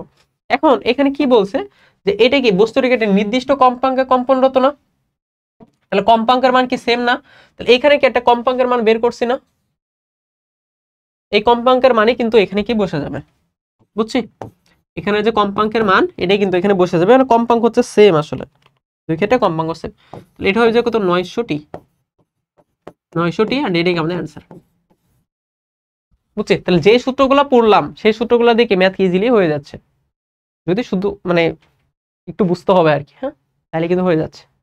ওকে, আচ্ছা, এবার হচ্ছে আমরা পরের ম্যাথে আসি। আচ্ছা, এখানে পরের ম্যাথটা বলছে যে দেখো দৃশ্যকল্প 1, এখানে একটি স্থানে কোনো শব্দের বেগ হচ্ছে 350 মিটার পার সেকেন্ড, শব্দটি তরঙ্গ দৈর্ঘ্য হচ্ছে 0.7 মিটার। তো শব্দের বেগ দেওয়া আছে, তরঙ্গ দৈর্ঘ্য দেওয়া আছে। দৃশ্যকল্প 2, একটি পানিপূর্ণ লোহার নলের দৈর্ঘ্য দেওয়া আছে, পানি এবং লোহায় শব্দের বেগ দেওয়া আছে। ওকে, সো দৃশ্যকল্প 1 এর আলোকে পর্যায়কাল নির্ণয় করো। তাহলে এখানে কি কি দেওয়া আছে, দেখো আমাদের শব্দের বেগ দেওয়া আছে, তরঙ্গ দৈর্ঘ্য দেওয়া আছে। তাহলে এই দুইটা থেকে আমি এফ এর মান বের করতে পারি, তাই না, ইজিলি। আমরা জানি যে ভি ইজ ইকুয়াল হচ্ছে এফ ল্যামডা, তাহলে এফ ইজ ইকুয়াল টু হবে হচ্ছে ভি বাই ল্যামডা। তাহলে ভি এর যে মানটা এটা কত হবে, ভি 350, আর ল্যামডা কত, ল্যামডা হচ্ছে 0.7। তাহলে 350 কে আমরা 0.7 দ্বারা ভাগ করে দিব, তাহলে এটা আসে 500, আর কম্পাঙ্কের একক কত, হার্জ, ঠিক না, কম্পাঙ্কের একক হচ্ছে হার্জ। টি এর মান আমি বের করব, সো টি যেগুলো কত হবে 1/f, সো 1/500, 1/500, ঠিক আছে, 1/500। তাহলে 1 কে 500 দ্বারা যদি ভাগ করে দিই তাহলে এটা আছে 2 × 10⁻³ সেকেন্ড। এস, বুঝছি? আমাদের গ নাম্বারটা এতটুকু। এই টাইপের ম্যাথ কিন্তু একটু আগে আমরা করছি। এখন ঘ নাম্বারে আসি। ঘ নাম্বারে বলছে দৃশ্যকল্প 2 এ নলটির কোনো একটা প্রান্তে একবার আঘাত করলে অপর প্রান্তে একাধিকবার শব্দ শোনার কারণ বিশ্লেষণ করো। একটা নল আছে এখানে, খুব ভালো মতো দেখো, যেখানে ঠিক হচ্ছে পানিপূর্ণ লোহা, একটা লোহার মধ্যে পানি পূর্ণ আছে, একটা নল আছে, নলের দৈর্ঘ্য 513 মিটার। আমি এক পাশে একবার আঘাত করছি, অপর পাশে গিয়ে 2বার শব্দ শুনতে পাবো। কেন শুনতে পাবো সেটা কি কারণ আমাকে ব্যাখ্যা করতে হবে। আচ্ছা, সো আমি যদি জিনিসটা এইভাবে একটু চিন্তা করি যে এইখানে হচ্ছে আমাদের একটা পানিপূর্ণ কুয়া আছে, এটা হচ্ছে ধর পানিতে পূর্ণ, হ্যাঁ, আচ্ছা, এটা হচ্ছে ধরো পানিতে পূর্ণ হয়ে আছে। তাহলে এই যে আমার এই পুরাটা হচ্ছে কত, 513 মিটার, 513 মিটার পুরাটা। পানিতে যে শব্দের বেগ সেটা একরকম, আর এই লোহার মধ্যে যে শব্দের বেগ সেটা কি অন্যরকম। লোহাতে শব্দের বেগটা একটু বেশি। এটারে আমরা লোহা যেটা সেটাকে আমরা এ চিন্তা করি, আর পানিকে আমরা বি চিন্তা করি। ঠিক আছে, পানিকে আমরা বি চিন্তা করি। ঠিক আছে, তাহলে শব্দের বেগ আমাদেরকে দুইটা মাধ্যমে কি জানা আছে? আচ্ছা, দুইটা মাধ্যমে শব্দের বেগ কি আমাদের জানা আছে। এই দূরত্বটা অতিক্রম করতে কার কতক্ষণ সময় লাগবে সেটা আমাকে বের করতে হবে। বেসিক্যালি কার কতক্ষণ দূরত্ব সময় লাগবে সেটাকে আমাকে বের করতে হবে। বের করে দেখবো এই সময় দুইটা কি সেম নাকি আলাদা। বেগ যেহেতু আলাদা তো সময় তো আলাদা হবে, এটা খুবই স্বাভাবিক। তার আমরা সূত্র একটা ইউজ করবো, সেটা কত? এস ইজিক্যাল টু ভিটি। তাহলে আমাদের প্রথমটার জন্য যেটা এস এ আর কি, তাহলে এস এ সমান আমি কি লিখতে পারি? ভি এ টি এ। তাহলে প্রথমটার জন্য অতিক্রান্ত দূরত্ব কত হবে? 513। বেগের মান কত হবে? ধরো লোহার জন্য আর কি, লোহার জন্য বেগের মান হচ্ছে এখানে একটু ভুল দেয়া আছে, এটা হচ্ছে 5130 হবে। ঠিক আছে, 5130। এখানে বেগের মান কত? 5130। আর টাইম টি এ আমি কি বের করবো? সেখান থেকে টি এ আমি বের করে ফেললাম কিছু একটা। এরপরে আমি কি আবার এস বি এর সূত্র ইউজ করবো। এস বি ইজিক্যাল হচ্ছে কত? VB TB. ঠিক আছে, সো এখানে কি অতিক্রান্ত দূরত্ব কিন্তু সেমই, 513 মিটারই। বাট এখানে বেগ কত? এখানে বেগ হচ্ছে 1440। আর এখানে কি টাইমটা আমি বের করব, সেটা হচ্ছে টিবি। তাইলে আমাদের এখান থেকে টিবি এর যে মানটা আসবে সেটাকে আমি বের করে ফেলতে পারবো। সে দুইটা মান আমি একটু বের করি। একটা হচ্ছে 513 ভাগ হচ্ছে 5130, এটা হচ্ছে 0.1 সেকেন্ড। ওকে, এটা হচ্ছে 0.1 সেকেন্ড।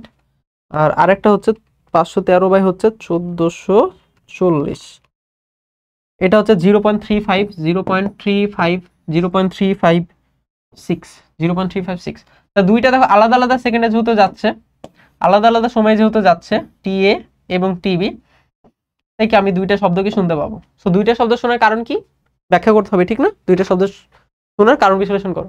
দুইটা আলাদা আলাদা মাধ্যমে শব্দ রেখে যাবে, তো আলাদা আলাদা মাধ্যমে শব্দের বেগ আলাদা, এই জন্য কি আমি দুইটা ভিন্ন ভিন্ন সময় কি শব্দটা শুনতে পাবো। এদিকে আমাদের অ্যান্সার। আচ্ছা, এবার হচ্ছে আমরা প্রতিধ্বনি নিয়ে আলোচনা করব। তো প্রতিধ্বনি থেকেই প্রশ্ন কিন্তু আসে বেশি, অ্যান্ড এই জিনিসটা কিন্তু আবার সহজও। হ্যাঁ, প্রতিধ্বনিটা কিন্তু সহজ তুলনামূলকভাবে। জাস্ট তোমাকে একদম মূল যে কোর যে কনসেপ্টটা সেটা বুঝতে হবে ভালো মতো। প্রতিধ্বনির জন্য আমরা অলওয়েজ একটা সূত্র ইউজ করব, সেটা হচ্ছে এস ইজিক্যাল টু ভিটি। তুমি এর বাইরে অন্য কোনো সূত্র ইউজ করতে যাবা না, এটা হচ্ছে তোমার কাছে রিকোয়েস্ট। এস ইজিক্যাল টু ভিটির বাইরে তুমি অন্য কোনো সূত্র মুখস্থ করবা না। যেমন 2d equal to V T, 2d plus X equal to V T, 2d minus X equal to V T, এই কোনো ধরনের সূত্র ইউজ করতে যাওয়ার কোনো দরকার নেই। তুমি শুধু একটা সূত্রের মাথায় রাখবা, সেটা হচ্ছে S is equal to VT. And এই সূত্রে এস কি বোঝাচ্ছে? এই সূত্রে এস বোঝায় হচ্ছে শব্দের অতিক্রান্ত দূরত্ব, সরণ না, মাথায় রেখো। এই দূরত্বে এস মানে মাথায় রাখবা শব্দের অতিক্রান্ত দূরত্ব, শব্দের অতিক্রান্ত দূরত্ব। ভি হচ্ছে কি? শব্দের বেগ। ভি হচ্ছে শব্দের বেগ। আর টি হচ্ছে মোট সময়। মোট সময় অর্থাৎ যে সময় পরে শব্দটা ফিরে আসে, মোট সময়। ঠিক আছে, যাওয়া এবং আসার যে মোট সময়টা সেটা হচ্ছে কি আমার টি। তো আমাদের এই সব ম্যাথের জন্য কেমন থাকে, যে এখানে একটা পাহাড় থাকবে, ঠিক না? একটা পাহাড় থাকে, পাহাড়ের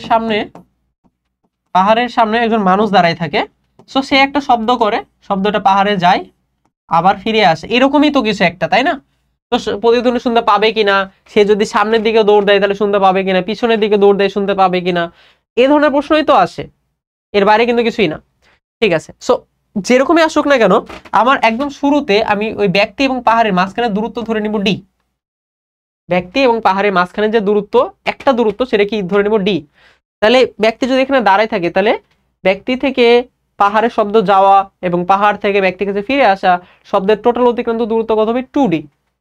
সেক্ষেত্রে আমি এস এর মান বসাবো 2d।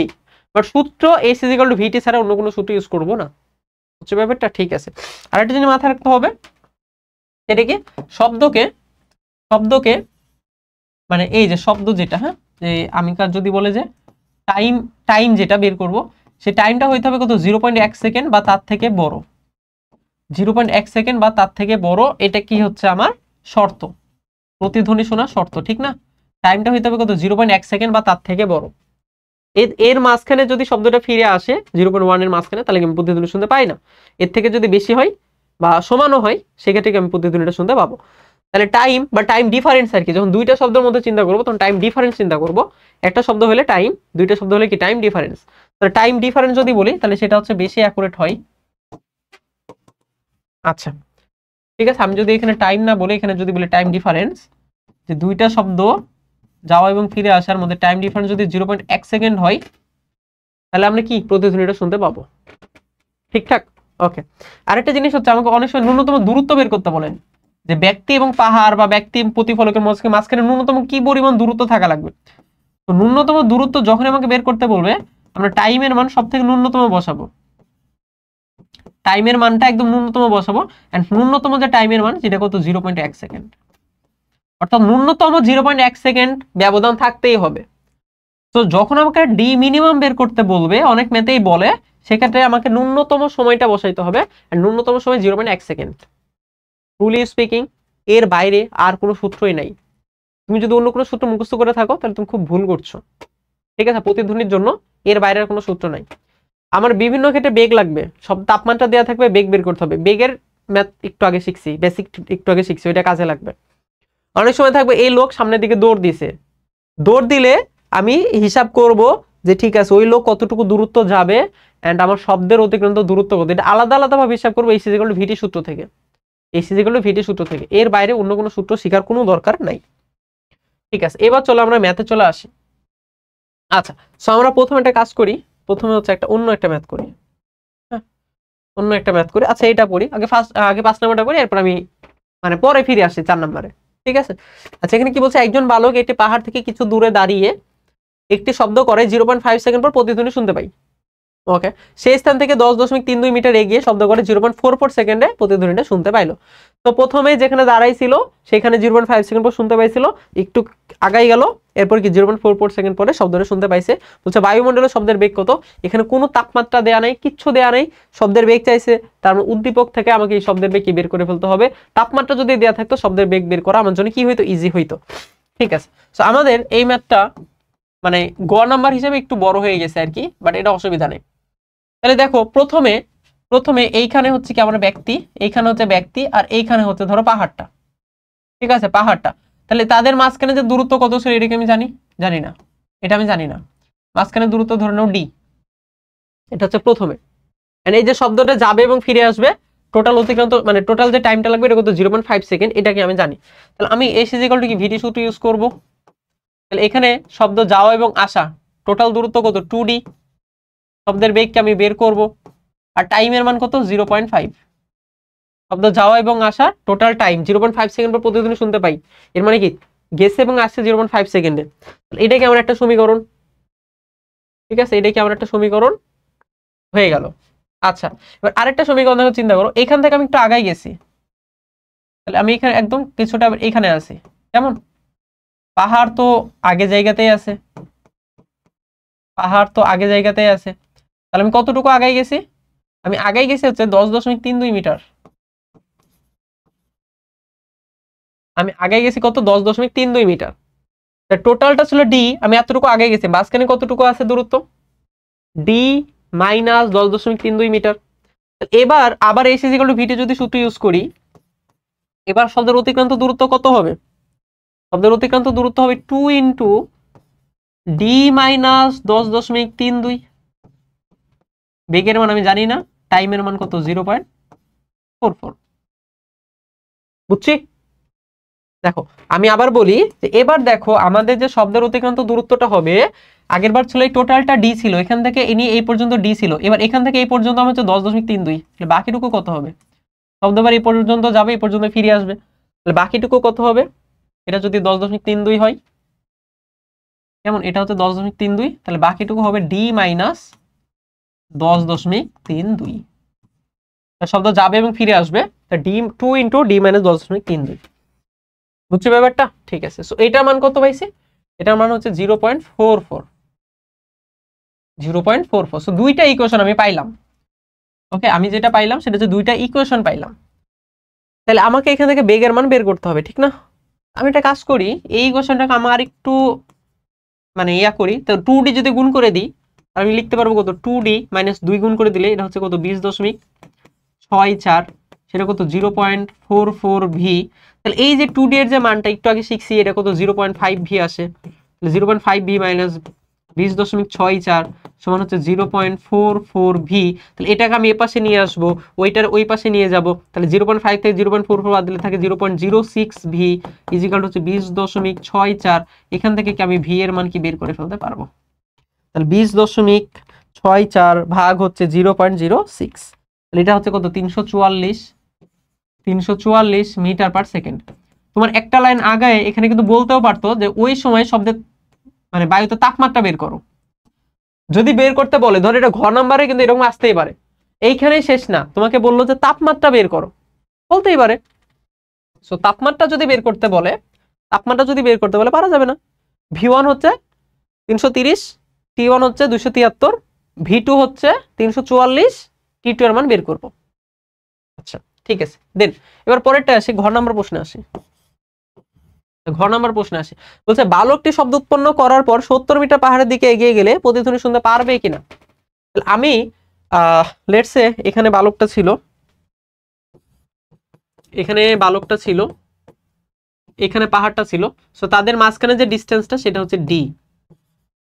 এখন সে শব্দ উৎপন্ন করার পরে, কিন্তু আগে না। তাহলে শব্দ উৎপন্ন করার পরে সে 70 মিটার এগিয়ে গেল। কত মিটার? 70 মিটার। তাহলে 70 মিটার এগিয়ে সে এখানে আসছে এখন। হ্যাঁ, 70 মিটার এগিয়ে সে এখন এখানে দাঁড়ায় আছে। এখন সে প্রতিধ্বনিটা শুনতে পাবে কিনা। তাহলে তুমি আমাকে বলো যে শব্দের অতিক্রান্ত দূরত্ব কত হবে। শব্দ এখান থেকে নিয়ে এখানে পর্যন্ত যাবে, তারপরে আঘাত করে এই পর্যন্ত ফিরে আসবে, এটি কি শব্দের অতিক্রান্ত দূরত্ব। তাহলে এখানে কত ডি,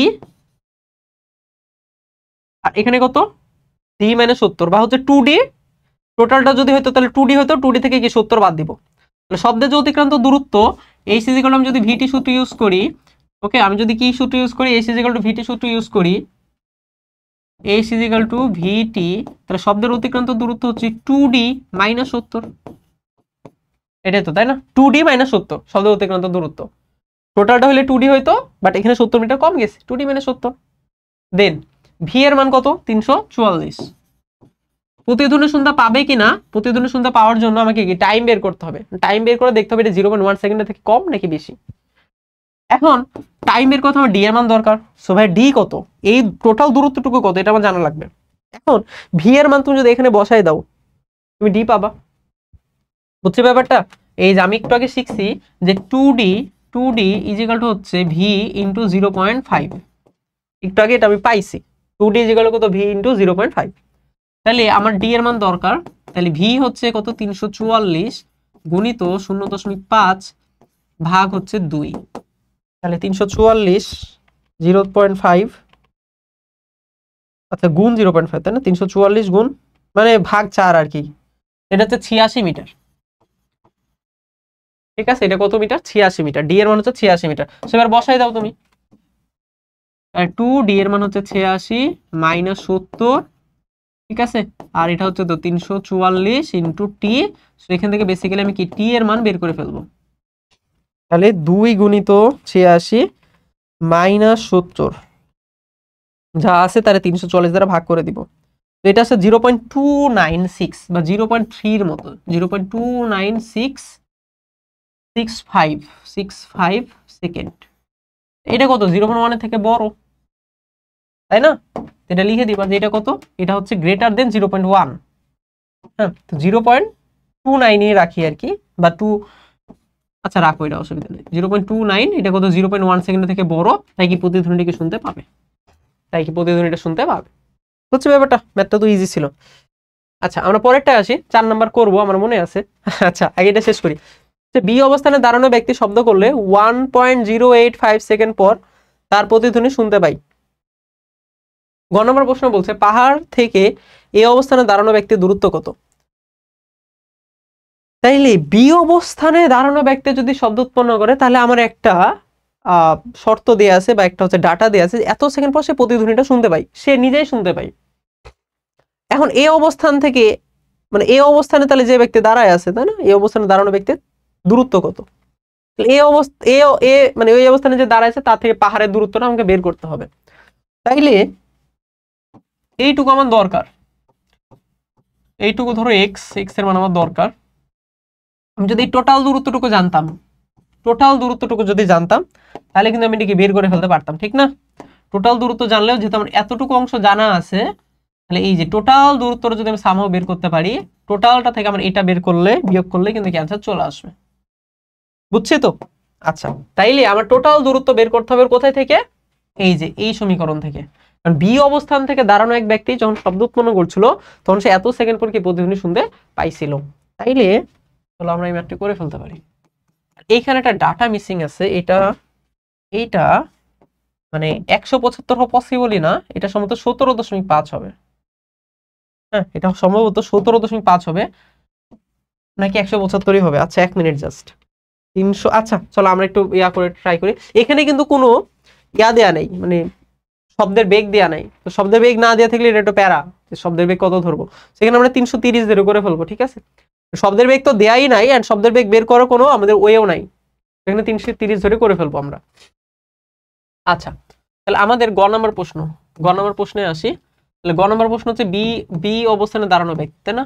বা বি ব্যক্তির জন্য আমরা এই যেগুলো ভিডিও শুট ইউজ করছি।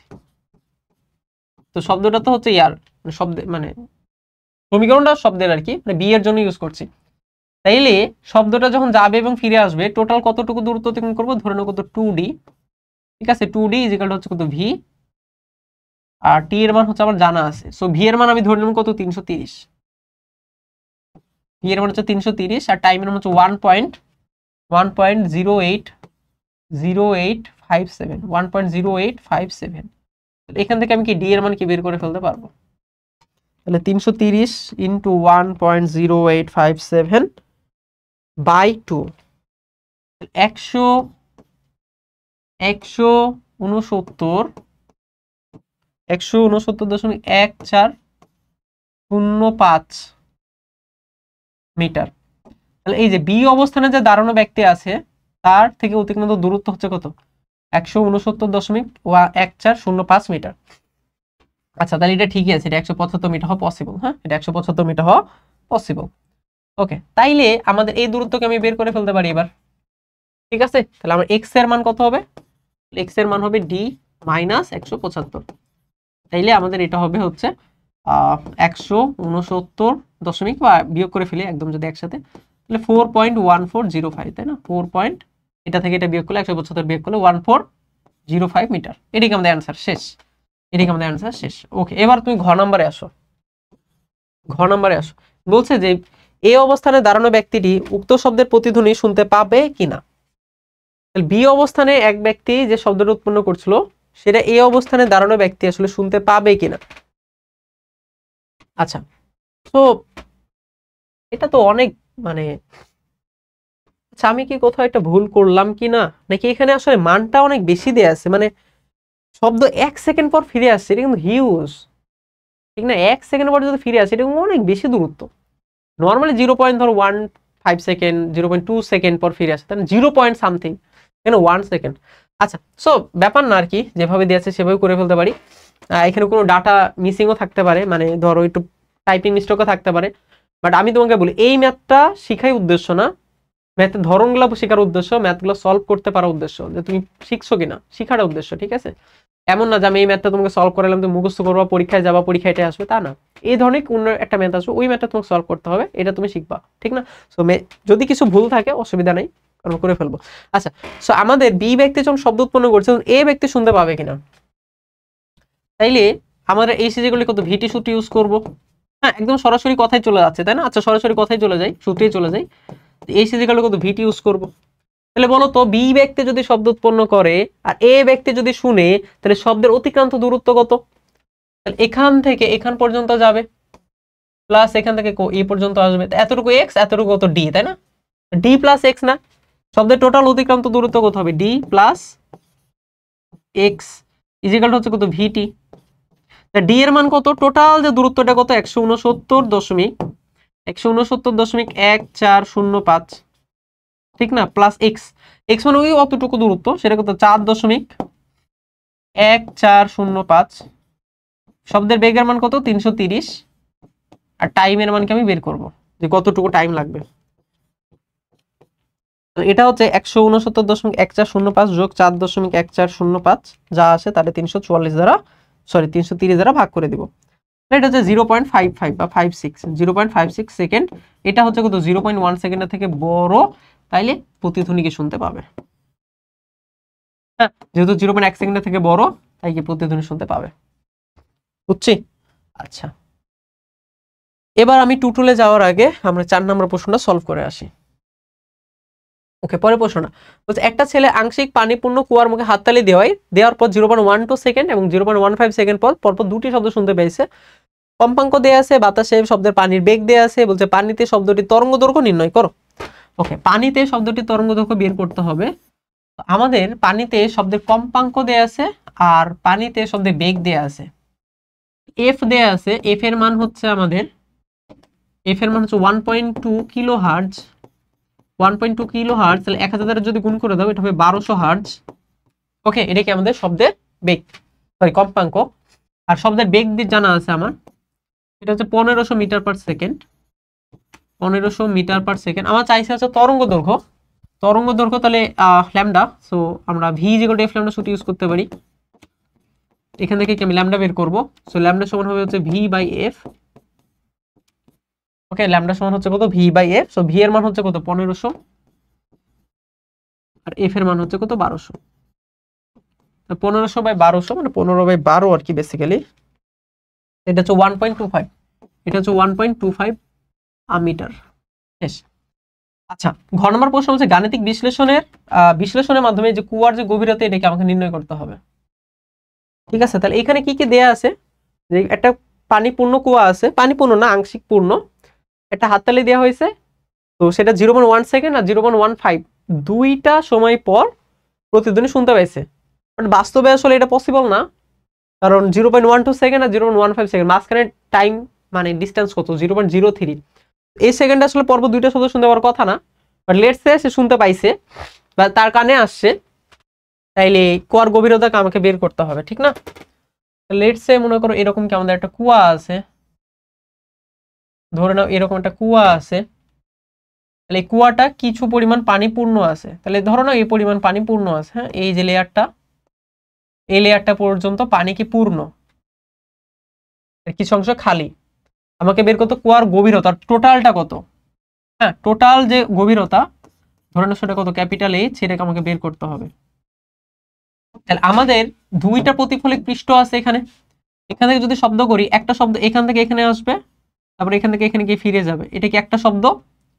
আরেকটা শব্দ যেটা হবে, আরেকটা শব্দ কি হবে, আরেকটা শব্দ হবে আমাদের একদম পৃষ্ঠতল পর্যন্ত আসবে এবং এখানে কি ফিরে যাবে। এই হচ্ছে দুইটা শব্দ। আমাদের নীল কালার শব্দটা কম দূরত্ব অতিক্রম করবে, এর জন্য তার টাইমটা একটু কম লাগবে, আর যে গোলাপি কালার যেটা আঁকছে সেটাকে একটু বেশি দূরত্ব অতিক্রম করবে, টাইমটা একটু বেশি লাগবে। এখান থেকে আমাকে বের করতে হবে। এন্ড আমাদের এখানে উপরের অংশটুকু বায়ু, নিচের অংশটুকু পানি, সো বায়ুতে শব্দের বেগ, পানিতে শব্দের বেগ এবার আলাদা আলাদা, এটাকে আমাকে মাথায় রাখতে হবে। এই ম্যাথটা তুমি কয়েকটা ওয়েতে আসলে সলভ করতে পারো। ঠিক আছে, তুমি যদি শুধুমাত্র এই গোলাপি কালারটা নিয়ে চিন্তা করো তাও কিন্তু তুমি পুরোটা সলভ করে ফেলতে পারবা। কিভাবে, চলো আমি দেখি আর কি। হ্যাঁ, আমরা চলো এটা নিয়ে একটু চিন্তা ভাবনা করি। আমি যে সূত্রটি ইউজ করব সেটা একটাই সূত্র আমি ইউজ করবো বলতে বলো, সেটাকে এই সিজি করলে কত ভিটি। তাইলে তুমি বলো আমাদের এই টোটালটা যদি শব্দ আসে এবং ফিরে আসে, তার টোটাল অতিক্রান্ত দূরত্ব হবে শব্দের কতর জন্য 2h। আচ্ছা, এখন শব্দের বেগ কত। এখন শব্দ দেখো এই পরিমাণ দূরত্ব গেছে বায়ু মাধ্যমে, এই পরিমাণ দূরত্ব গেছে পানি মাধ্যমে, তা বেগের মান তো আলাদা আলাদা, ঠিক না? বেগের মান কত এখানে আলাদা আলাদা, এটা একটা সমস্যা হয়ে গেল। তো বেগের মান তো সেম না, তাহলে আমি সরাসরি এই সূত্রটি কিন্তু ইউজ করতে পারছি না, যে 2h সমান সামথিং, এই সূত্রটি ইউজ করতে পারছি না। ঠিক আছে, আমি যেটা করতে পারি সেটা হচ্ছে এই যে দূরত্বটাকে এটাকে ভাঙ্গাই নিতে পারি।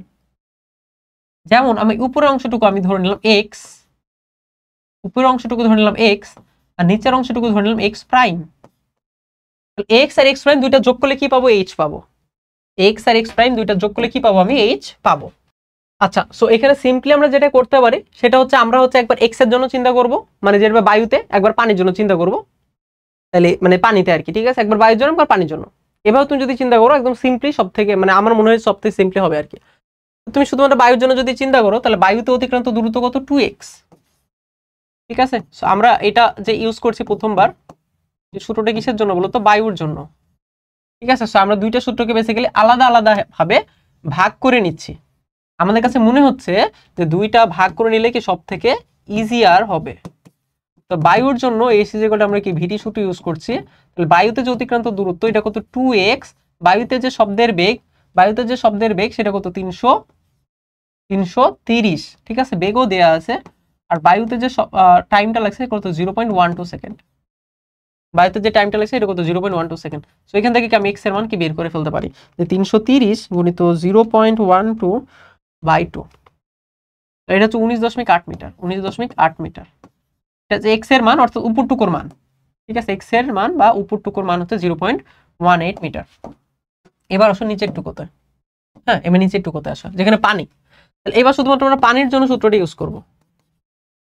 তাহলে পানির জন্য এসি যেগুলো কত ভিটি, তাহলে পানিতে অতিক্রান্ত দূরত্ব কত 2x প্রাইম। পানিতে অতিক্রান্ত দূরত্ব কত, এতটুকু এক্স প্রাইম যদি হয় তাহলে 2x প্রাইম। বেগের মান কত, পানিতে বেগের মান হচ্ছে 1500। এখন পানিতে টাইম কত লাগছে, তুমি বলবো 0.15 সেকেন্ড। এই যে এইটাই হচ্ছে ভুল, পানিতে 0.15 সেকেন্ড টাইম লাগে নাই, 0.15 সেকেন্ড লাগছে এই টোটালটাতে। গোলাপি কালার যেটা আঁকছে এখানে, এই টোটালটাতে 0.15 সেকেন্ড সময় লাগছে, পানিতে না। এর মধ্যে 0.12 সেকেন্ড কি বায়ুতেই গেছে না? তাহলে পানিতে শুধুমাত্র কতটুকু ছিল, 0.03 সেকেন্ড ছিল। বুঝছো ব্যাপারটা? আমাদের 0.12 সেকেন্ড তো বায়ুতেই চলে গেছে, ঠিক না? কারণ এই শব্দের জন্য যদি বায়ুতে 0.12 যায়, এই শব্দের জন্য বায়ুতে 0.12 গেছে, বা টোটালটা 0.15 কেন, কারণ বাকি অংশটুকু পানিতে গেছে।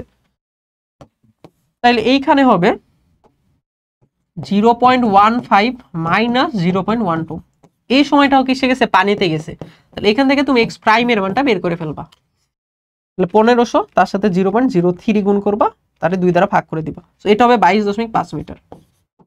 এটা হবে কত, 22.5 মিটার। সো দেখো, যদিও বায়ুতে বেশি সময় গেছে, বায়ুতে বেশি টাইম নিছে, পানিতে কম টাইম নিছে, বাট এরপরে পানিতে অতিক্রান্ত দূরত্বই বেশি, তাই না? কারণ কি বলতো, কারণ পানিতে বেগ বেশি, তো পানিতে বেগের মান তো বেশি, এই জন্য আর কি টোটাল যোগ করলে বেশি হয়ে যাচ্ছে। তাহলে আমাদের এইচ যেটা সেটা কত, x plus x prime. So x এর মান কত 19.8 মিটার, আর এক্স প্রাইমের মান কত 22.5 মিটার। দুটা যদি যোগ করে দাও তাহলে 19.8 যোগ 22.5, এটা হচ্ছে 42.3। 42.3, আচ্ছা 42 আর কি, 42.3 মিটার। এটা কি আমার কুয়ার গভীরতা। বুঝছো ব্যাপারটা? খুব সুন্দর একটা ম্যাথ ছিল আর কি। আচ্ছা, এবারে আসি হচ্ছে আমাদের এই ম্যাথে। এখানে বলছে টুটুল একটি পাহাড় থেকে 17 মিটার দূরে দাঁড়িয়ে জোরে শব্দ করে কোনো প্রতিধ্বনি শুনতে পায় না। সে আরো কিছুটা পিছনে সরে এসে শব্দ করে প্রতিধ্বনি শুনতে পায়। ওই স্থানে বায়ুর বেগ ছিল 350, কম্পাঙ্ক ছিল 1400। গ নম্বর প্রশ্ন আমাদের বলছে যে উক্ত শব্দের তরঙ্গ দৈর্ঘ্য নির্ণয় করো। ঠিক আছে, তো ওই যে শব্দটা, তার তরঙ্গ দৈর্ঘ্য আমাকে বের করতে হবে। সো আমাদের কম্পাঙ্ক জানা আছে, আমার বেগের মান জানা আছে, তাহলে আমরা লিখতে পারি ভি ইকুয়াল টু হচ্ছে এফ ল্যামডা। আমার ল্যামডা সমান হবে হচ্ছে ভি বাই এফ, ল্যামডা সমান হচ্ছে V by F. So V এর মান হচ্ছে আমাদের 350, আর এফ এর মান হচ্ছে কত 1400 হার্জ। সো এখান থেকে তুমি কিছু একটা পাবা, যেটা পাবা সেটাকে আমাদের অ্যান্সার শেষ। এটা এতটুকু। ঘন নম্বর প্রশ্ন বলছে প্রথম অবস্থানে টুটুল পক্ষে প্রতিধ্বনি না শোনার কারণ গাণিতিক বিশ্লেষণের মাধ্যমে ব্যাখ্যা করো। এই ম্যাথটা না একটু বেশি সহজ হয়ে গেছে, বুঝছো? তাহলে প্রথমে দেখো টুটুল কত দূরে দাঁড়াইছিল, 17 মিটার দূরে দাঁড়াইছিল। তাহলে এটা হচ্ছে লেটস আমাদের টুটুল, ঠিক আছে, আর এইটা হচ্ছে কি আমাদের পাহাড়। টুটুল এবং পাহাড়ের মাঝখানে যে ডিস্টেন্স আমি কি বলছিলাম, কত ধরে নিবা, অলওয়েজ ডি ধরে নিবা। এই ডি এর মান তাহলে কত 17, ডি এর মান হচ্ছে 17 মিটার। তাহলে আমরা কি বের করবো, এস ইজিক্যাল টু কত ভিটি, S is equal to VT. S এর মান কত হবে 2d বা 17 গুণিত 2। এস এর মান হচ্ছে কত 2 গুণিত 17। ওই সময় শব্দের বেগ কত ছিল 350। টাইম কত বের করব, টাইম কত লাগছে, ঠিক না? শব্দটা ফিরে আসতে কতটুকু টাইম লাগছে। তাহলে 34 ভাগ হচ্ছে 350, 0.09। 0.097 সেকেন্ড। এটা কি less than 0.1 second, less than 0.1 second. তো যেহেতু শব্দটা 0.1 সেকেন্ডের মধ্যেই ফিরে আসছে, তাই কি প্রতিধ্বনি শুনতে পাবে না। বেশ, 0.1 সেকেন্ডের মধ্যে ফিরে আসছে যেহেতু শব্দটা, প্রতিধ্বনি শুনতে পাবে না। বুঝছো? যদি কপাল ভালো হয় এত সহজ মানে সিকিউ বা সৃজনশীল প্রশ্ন কিন্তু তুমি পাইতে পারো যদি কপাল ভালো হয় আর কি। তো এটা কইতে কত সময় লাগবে বলো তো? 5 মিনিট, 5 মিনিটে হয়ে যাবে, তাই না? আচ্ছা, পরেরটা। তো এইটাই সম্ভবত তোমাদের কাছে একটু ভীতিকর একটা প্রশ্ন আর কি, যে রাফিয়া দৌড় শুরু করে, তাই না? আচ্ছা, সো এটা আমরা সলভ করবো আর কি, খুবই ইজি আসলে, এটাও ইজি। এখানে কি বলছে, রাফিয়া 15 সেন্টিমিটার তরঙ্গ দৈর্ঘ্য শব্দ উৎপন্ন করে আর কি, শব্দ উৎপন্ন করে 10 মিটার পার সেকেন্ড বেগে প্রতিফলকের উল্টা দিকে দৌড়াতে শুরু করলো এবং 0.5 সেকেন্ড পর সে প্রতিধ্বনি শুনতে পাইলো। বায়ুর তাপমাত্রা 30 ডিগ্রি এবং 0 ডিগ্রি সেলসিয়াস তাপমাত্রা, বায়ুর তাপমাত্রা 330। ওকে, এখন আমাদের গ নম্বর প্রশ্ন বলছে কম্পাঙ্ক নির্ণয় করো। তো কম্পাঙ্ক নির্ণয় করতে হইলে আমার এফ জানা লাগবে, এফ বের করবো, তাহলে ভি আর ল্যামডা এই দুটো জানা লাগবে, ঠিক না? তো শব্দের দেখো বায়ুর তাপমাত্রা 30 আর এখানে শব্দের বেগ কি আমার 0 ডিগ্রিতে 330 আর বায়ুর তাপমাত্রা হচ্ছে 30, তাহলে আমাকে আগে ফার্স্টে বেগটা বের করে নিতে হবে, ঠিক আছে? 30 ডিগ্রির জন্য বেগটা কি বের করে ফেলতে হবে। তো লিখতে পারি কত, v2/v1 অলরেডি গুলো শিখাইছি, ইজিক্যাল টু কত হবে, t2/t1। তাইলে এখান থেকে আমি v2 বের করব, v2 ইজিক্যাল টু হবে কত, v1 into root over t2/t1, v1 into root over t2/t1। v1 এর মান কত, 330, t2 এর মান কত, 30 ডিগ্রি সেলসিয়াস তাপমাত্রা, মানে 30 যোগ হচ্ছে 273, যেহেতু কেলভিনে নেওয়া লাগবে। t1 কত, 0 ডিগ্রি সেলসিয়াস তাপমাত্রা, মানে হচ্ছে কত, 273। মান বের করে ফেলা যাবে, মানটা বের করে ফেলি কারণ এটা আমাদের লাগবে। তাহলে উপরে হচ্ছে 330 গুণিত রুট ওভার 303, আচ্ছা রুট ওভার হয় নাই, রুট ওভার 303 হবে আর নিচে হচ্ছে কত, 273। এটা আছে 347.66, 347.66 মিটার পার সেকেন্ড। এটা কি শব্দের বেগ পাইলাম। আর আমাদের জানা আছে শব্দের বেগ জানা আছে, ল্যামডা কি জানা আছে, হ্যাঁ এই যে ল্যামডা জানা আছে 15 সেন্টিমিটার তরঙ্গ দৈর্ঘ্য, তাই না? 15 সেন্টিমিটার তরঙ্গ দৈর্ঘ্য জানা আছে, তাহলে ল্যামডা আমাদের জানা আছে, তাহলে তো ভালো কথা। ল্যামডা হচ্ছে 0.15 মিটার। তাহলে এখান থেকে আমরা ভি এফ বের করব। ওকে, সো ভি ইজিক্যাল হচ্ছে কত, F lambda, V is equal to F lambda, তাহলে এফ ইজিক্যাল হবে কত, ভি বাই ল্যামডা। বাকিটা আর করছি না কারণ বাকিটা তোমরা পারবা, ঠিক আছে? গ নাম্বার এখানে শেষ। হ্যাঁ, গ নাম্বার এখানেই শেষ। এখন ঘ নাম্বারে আসে।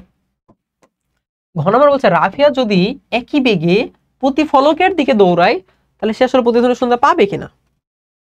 এখন এটা হচ্ছে লেটস সে ধরো রাফিয়া, ঠিক আছে? মানে আমার কাছে পৃথিবীর সব মানুষই আঁকানো হয় আসলে সেমি। রাফিয়া এবং পাহাড়ের মাঝখানে যে দূরত্ব কত এটা কিন্তু আমরা জানি না, এমন কিছু কিন্তু বলাও নাই।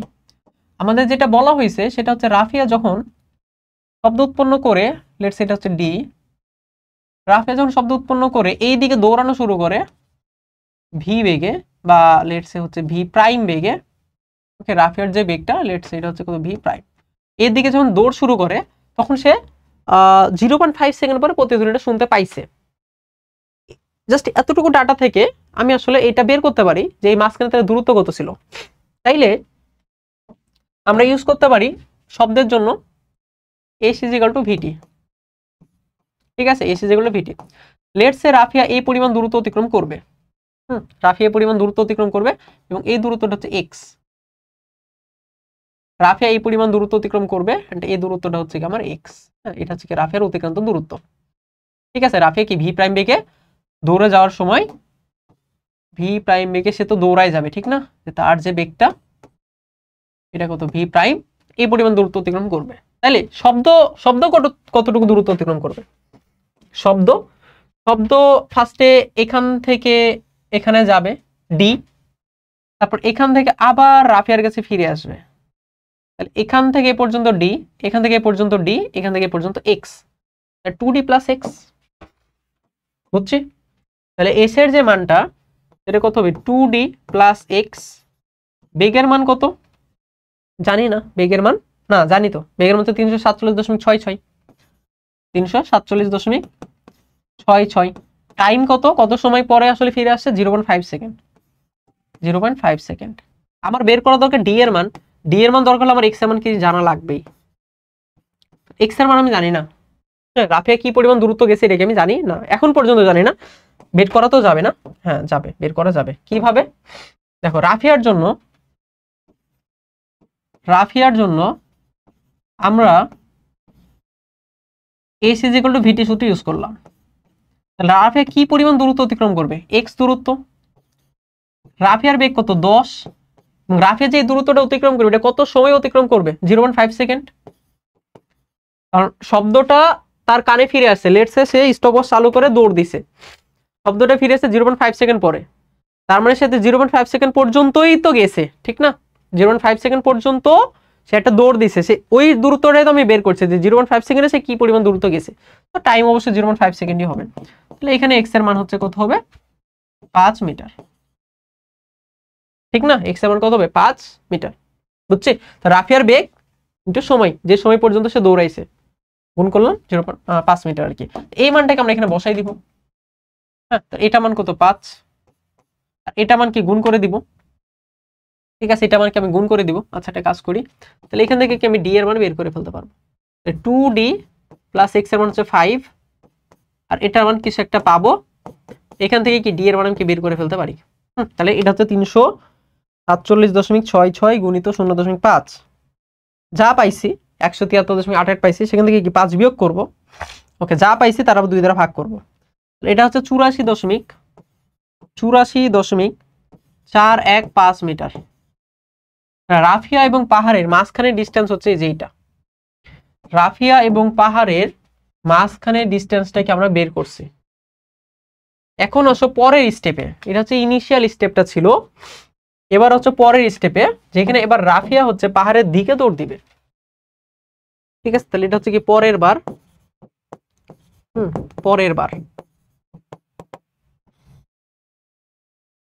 তাহলে এইখানে ধরো হচ্ছে রাফিয়া আছে, এইখানে পাহাড়টা আছে, রাফিয়া এবং পাহাড়ের মাঝখানে ডিস্টেন্সটা আমরা জানি, রাফিয়া এবার এই দিকে দৌড় দিবে, লেটস সে এক্স পরিমাণ দূরত্ব অতিক্রম করবে, ওই যে পর্যন্ত শব্দ ফিরে না আসে সেই শব্দ পর্যন্ত সে এক্স পরিমাণ দূরত্ব অতিক্রম করবে। আমার এই টোটাল দূরত্বটা আমার জানা আছে, এই টোটাল দূরত্বটা হচ্ছে ডি, টোটাল দূরত্বটা হচ্ছে ডি। আচ্ছা এটা একটু উপর দিয়ে আঁকাই, এই টোটাল দূরত্ব হচ্ছে, ওকে, এই টোটাল দূরত্ব হচ্ছে কি আমাদের ডি, ওকে, দেন এই পরিমাণ দূরত্ব হচ্ছে কি আমাদের এক্স। তাহলে রাফিয়ার বেগ আমি জানি, শব্দের বেগও কি আমি জানি। তাহলে ফার্স্টে রাফিয়ার জন্য না শব্দের জন্য ফার্স্টে হিসাব করি, তাহলে ফার্স্টে শব্দের জন্য, তাহলে শব্দের জন্য যদি হিসাব করি তাহলে এস ইজ ইকুয়াল টু ভিটি। তো শব্দের অতিক্রান্ত দূরত্ব কত হবে, শব্দের অতিক্রান্ত দূরত্ব, শব্দ দেখো যদি শব্দের হিসাব করি তাহলে শব্দ এখানে উৎপন্ন করবে, তাহলে এই পরিমাণ দূরত্ব যাবে, এই পরিমাণ দূরত্ব যাওয়া নাকি ডি পরিমাণ যাওয়া, তারপর এখানে আঘাত করবে আবার ফিরে আসবে এই পরিমাণ, তাহলে এই পরিমাণ ফিরে আসা মানে হচ্ছে ডি মাইনাস এক্স। মানে দেখো 2d যদি টোটালটা হইতো তাহলে হয়তো 2d, যদি টোটালটা হইতো তাহলে হয়তো 2d, তাহলে 2d না, 2d থেকে কি এক্স পরিমাণ দূরত্ব আমি কম যাচ্ছি, so 2d minus X is equal to কত লিখতে পারি, ভিটি লিখতে পারি, ঠিক না, 2d minus X equal to VT. X এর যে মানটা আমি এখান থেকে বের করব, এই যে রাফিয়ার অংশ থেকে এক্স এর মানকে আমি বের করব, রাফিয়া থেকে তো বলো তো এক্স এর মান কত হবে, এক্স এর মান কত হবে ভিটি বা ভি প্রাইম টি, রাফিয়ার জন্য এক্স এর মান কত হবে ভি প্রাইম টি। তো রাফিয়ার বেগ হচ্ছে 10, আর টাইম কত লাগবে এটা তো আমি জানি না, টাইম কত লাগবে এটাকে আমি জানি না, তো 10t, ঠিক আছে। সো এক্স এর মান কত 10t, এই মানটা আমি এখানে বসাবো। হ্যাঁ, সো 2 দেখো ডি এর মান আমার জানা আছে, 2d, ডি এর মান কত 84.415 মাইনাস এক্স এর মান কত 10t ইজ ইকুয়াল টু হচ্ছে ভিটি, বেগের মান কত, ঠিক না। এবার আমার দরকার হচ্ছে কিসের মান, বেগের মান, ওকে, বেগের মান কত 347.66, 347.66, এটা কি বেগের মান, এটা হচ্ছে বেগের মান 347.66। আচ্ছা জাস্ট এক মিনিট, এটাকে আমরা হচ্ছে একটু সাইড করে দেই। আচ্ছা আর টাইম কত, টাইমটাই তো আমি জানি না, টাইমটাই তো আমি বের করবো, এখান থেকে আমি টাইমকে বের করে ফেলতে পারি না, দেখো এই টাইমকে পাশে যোগ হয়ে যাবে, তাহলে এখানে এটা পড়ে থাকবে, এখানে যেটা পড়ে থাকবে সেটা হচ্ছে 2 × 84.415 ওকে, আর এটা যদি পাশে যোগ হয়ে যাবে, এটা হবে 347.66 যোগ 10, এবং টোটাল জিনিসটা এখানে এসে ভাগ হয়ে যাবে। টোটাল যদি ভাগ দিই, এটা আসে তোমার টাইমের মান পাওয়া যাবো।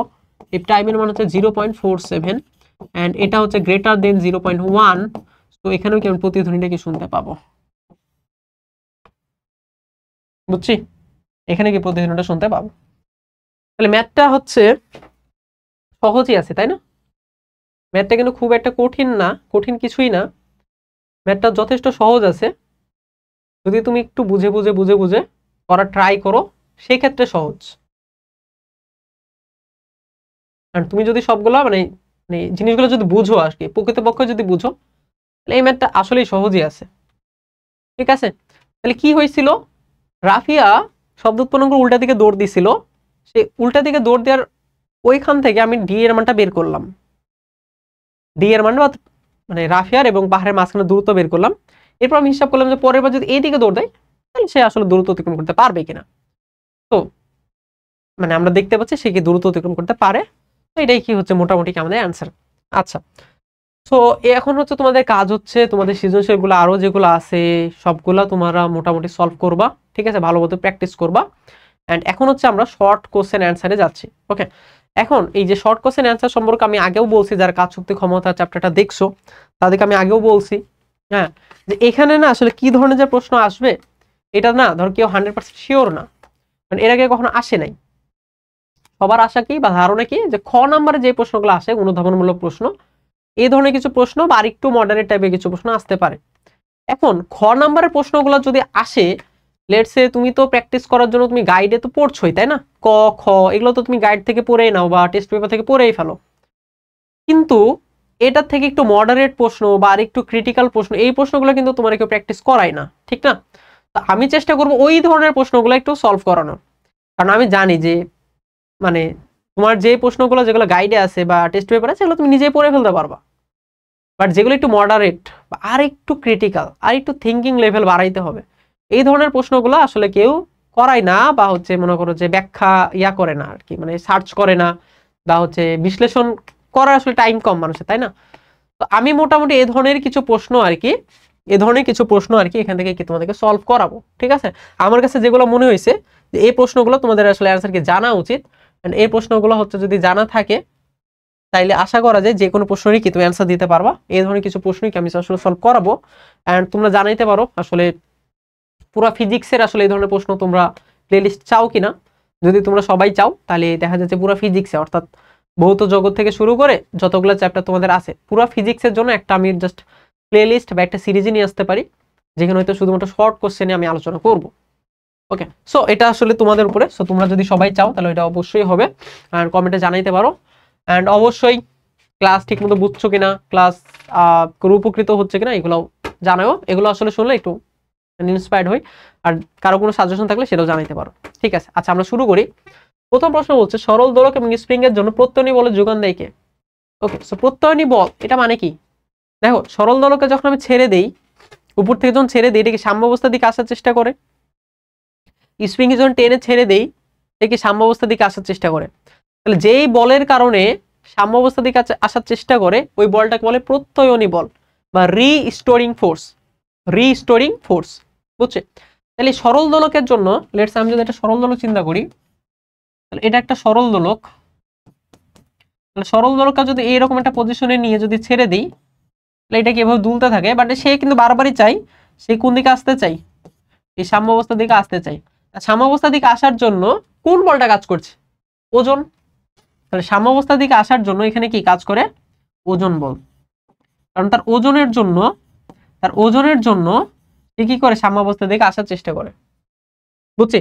ওজনের জন্যই সে কি করে সাম্যাবস্থার দিকে আসার চেষ্টা করে বা সাম্যাবস্থার দিকে আসতে চাই। তার যদি ওজন না থাকতো, হ্যাঁ, কারণ এটা উপরে চলে গেছে না, তো ওজনকে তাকে নিচের মানে ধরে নেওয়ার চেষ্টা করে। আচ্ছা, আর যদি স্প্রিং এর জন্য যদি বলি, লেটস সি স্প্রিংটা এইভাবে আছে, এটা যদি আমি একটা টেনে ছেড়ে দেই, আমি যদি বল প্রয়োগ করি, তাহলে কোন বলটা আছে যেটা কি স্প্রিংটাকে আবার উপরের দিকে নিয়ে যেতে চাই? স্প্রিং বল। ঠিক আছে, কোন বলটা কি তাকে উপরের দিকে নিয়ে যেতে চাই? স্প্রিং বল। খুবই ইজি, তাই না? স্প্রিং বল। তাহলে এখানে কি স্প্রিং বলকে আমাদের প্রত্যয়নী বল হিসেবে কাজ করে। তাহলে সরল দোলকের জন্য ওজন প্রত্যয়ন হিসেবে বলে মানে প্রত্যয়নী বল হিসেবে কাজ করে, আর আমাদের স্প্রিং এর জন্য স্প্রিং বল যেটা সেটিকে প্রত্যয়নী বল হিসেবে কাজ করে। এটা একটু মাথায় রাখা লাগবে। আমরা পরের প্রশ্নে আসি। সকল স্পন্দন গতি পর্যায়বৃত্ত গতি, কিন্তু সকল পর্যায়বৃত্ত গতি স্পন্দন গতি না। এটা কি আসতে পারে? এটা খ নম্বরেও পাবা, অনেক বোর্ড প্রশ্নেও আসছে, অনুধাবনমূলক প্রশ্নে। হ্যাঁ, এটা কিন্তু আসতে পারে। তাইলে স্পন্দন গতি হওয়ার জন্য কিছু শর্ত আছে, তাই না? স্পন্দন গতি হওয়ার জন্য কি হইতে হবে? আমাদের যে গতিপথ হইতে হয় সরলরৈখিক,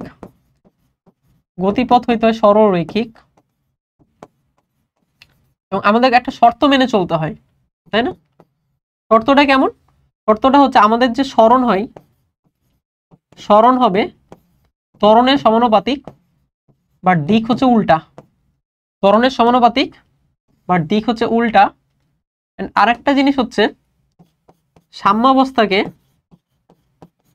বা নির্দিষ্ট বিন্দুকে, সাম্যাবস্থা বা নির্দিষ্ট যে বিন্দুটা আছে, নির্দিষ্ট বিন্দুকে একবার এক দিক থেকে হ্যাঁ পরের বার, বা আমি এভাবে বলতে পারি যে পর্যায়কালের অর্ধেক সময় একদিকে, পর্যায়কালের অর্ধেক সময় যায় একদিকে, আর বাকি অর্ধেক সময় কি বিপরীত দিকে যায়, তাই না? বাকি অর্ধেক সময় কোন দিকে যাবে? বিপরীত দিকে। বাকি অর্ধেক সময় যাবে কোন দিকে? বিপরীত দিকে। এই শর্তগুলো কেউ যদি মেনে চলে তাহলে সেটা হবে কি স্পন্দন গতি বা কম্পন গতি। ঠিক আছে? তো আচ্ছা, আরেকটা জিনিস, okay okay okay just wait a minute. এখানে আমি দুইটা জিনিস ভুল লিখছি। এটা স্পন্দন গতি যদি হয় তাহলে স্পন্দন গতির জন্য এই শর্তগুলো প্রযোজ্য না। এই শর্তগুলো প্রযোজ্য কিসের জন্য বলতো? সরল স্পন্দন গতির জন্য। স্পন্দন গতির জন্য এই শর্তগুলো না হইলেও হয়। ঠিক আছে? এখানে শুধুমাত্র স্পন্দন গতির কথা বলা হয়েছে, তাই না? আমি যেটা বলছি না এটা ভুল বলছি। সো ভালো হইলো, শিখা হইলো আর কি। সো ওই দুটো হচ্ছে সরল স্পন্দন গতির জন্য, সরল স্পন্দন গতির জন্য ওই দুটো শর্ত সত্য। তাহলে স্পন্দন গতির জন্য কি হওয়া লাগে? পর্যায়কালের অর্ধেক সময় একদিকে, বাকি অর্ধেক সময় কোন দিকে যাবে? বাকি অর্ধেক সময় তার বিপরীত দিকে যায়, ঠিক না? তাহলে যখন সে মানে একটা বস্তু যখন পর্যায়কালের অর্ধেক সময় একদিকে, বাকি অর্ধেক সময় বিপরীত দিকে যায়, টোটাল সময় পরে সে কিন্তু আবার একদিক থেকে ওই বিন্দুকে কি আবার বারবার অতিক্রম করে। যেমন হচ্ছে কি আমাদের সরল দোলক। সরল দোলক কি করে? সরল দোলক যেমন ধরো লেটস সে 2 সেকেন্ড, তাহলে 1 সেকেন্ড এভাবে যায়, 1 সেকেন্ড কি এভাবে আসে, আবার কিন্তু এভাবে কি এটাকে অতিক্রম করেই, ঠিক না? একই দিক থেকে কিন্তু একটা নির্দিষ্ট সময় পরপর অতিক্রম করছে, আর তার অর্ধেক সময়ে একবার এদিকে একবার কি এদিক থেকে। লেটস সে টোটালটা হচ্ছে 4 সেকেন্ড, তাহলে একবার 1 সেকেন্ড এদিক থেকে অতিক্রম করে, তো এখানে কি 2 সেকেন্ড, এখানে আসলে 2 সেকেন্ড, এবার কি এদিক থেকে অতিক্রম করছে কয় সেকেন্ডে? 3 সেকেন্ডে। তারপর এদিক থেকে এখানে গেল, এখান থেকে এখানে আসছে কত? 5 সেকেন্ডে। তারপর এটা কত? 6। এবার এখান থেকে এখানে আসছে কত? 7 সেকেন্ডে। তারপর 8, আবার এখান থেকে এখানে আসছে কত? 9 সেকেন্ডে। তাহলে এই যে একটা নির্দিষ্ট সময় পর পর কিন্তু একদিক থেকে অতিক্রম করছে। সো একটা নির্দিষ্ট সময় পর পর যদি একই দিক থেকে অতিক্রম করে, এটা কি হবে? পর্যায়বৃত্ত গতি। একটা নির্দিষ্ট সময় পর পর যদি একই দিক থেকে অতিক্রম করে সেটা কি পর্যায়বৃত্ত গতি। তাইলে সরল স্পন্দন গতির মধ্যে কি পর্যায়বৃত্ত আছে কিনা? আছে। এই কথাগুলো সুন্দরভাবে সাজায় লিখতে হবে।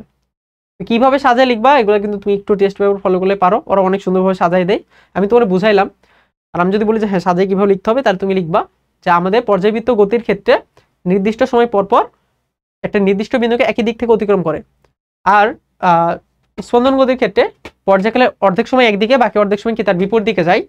অর্থাৎ মোট পর্যায়কালের সমান সময়ে সে একই দিক থেকে অতিক্রম করে, মোট যে পর্যায়কাল সেই সময় সে একই দিক থেকে অতিক্রম করে, কিন্তু অর্ধেক সময় একদিকে কি বাকি অর্ধেক সময় বিপরীত দিকে যায়।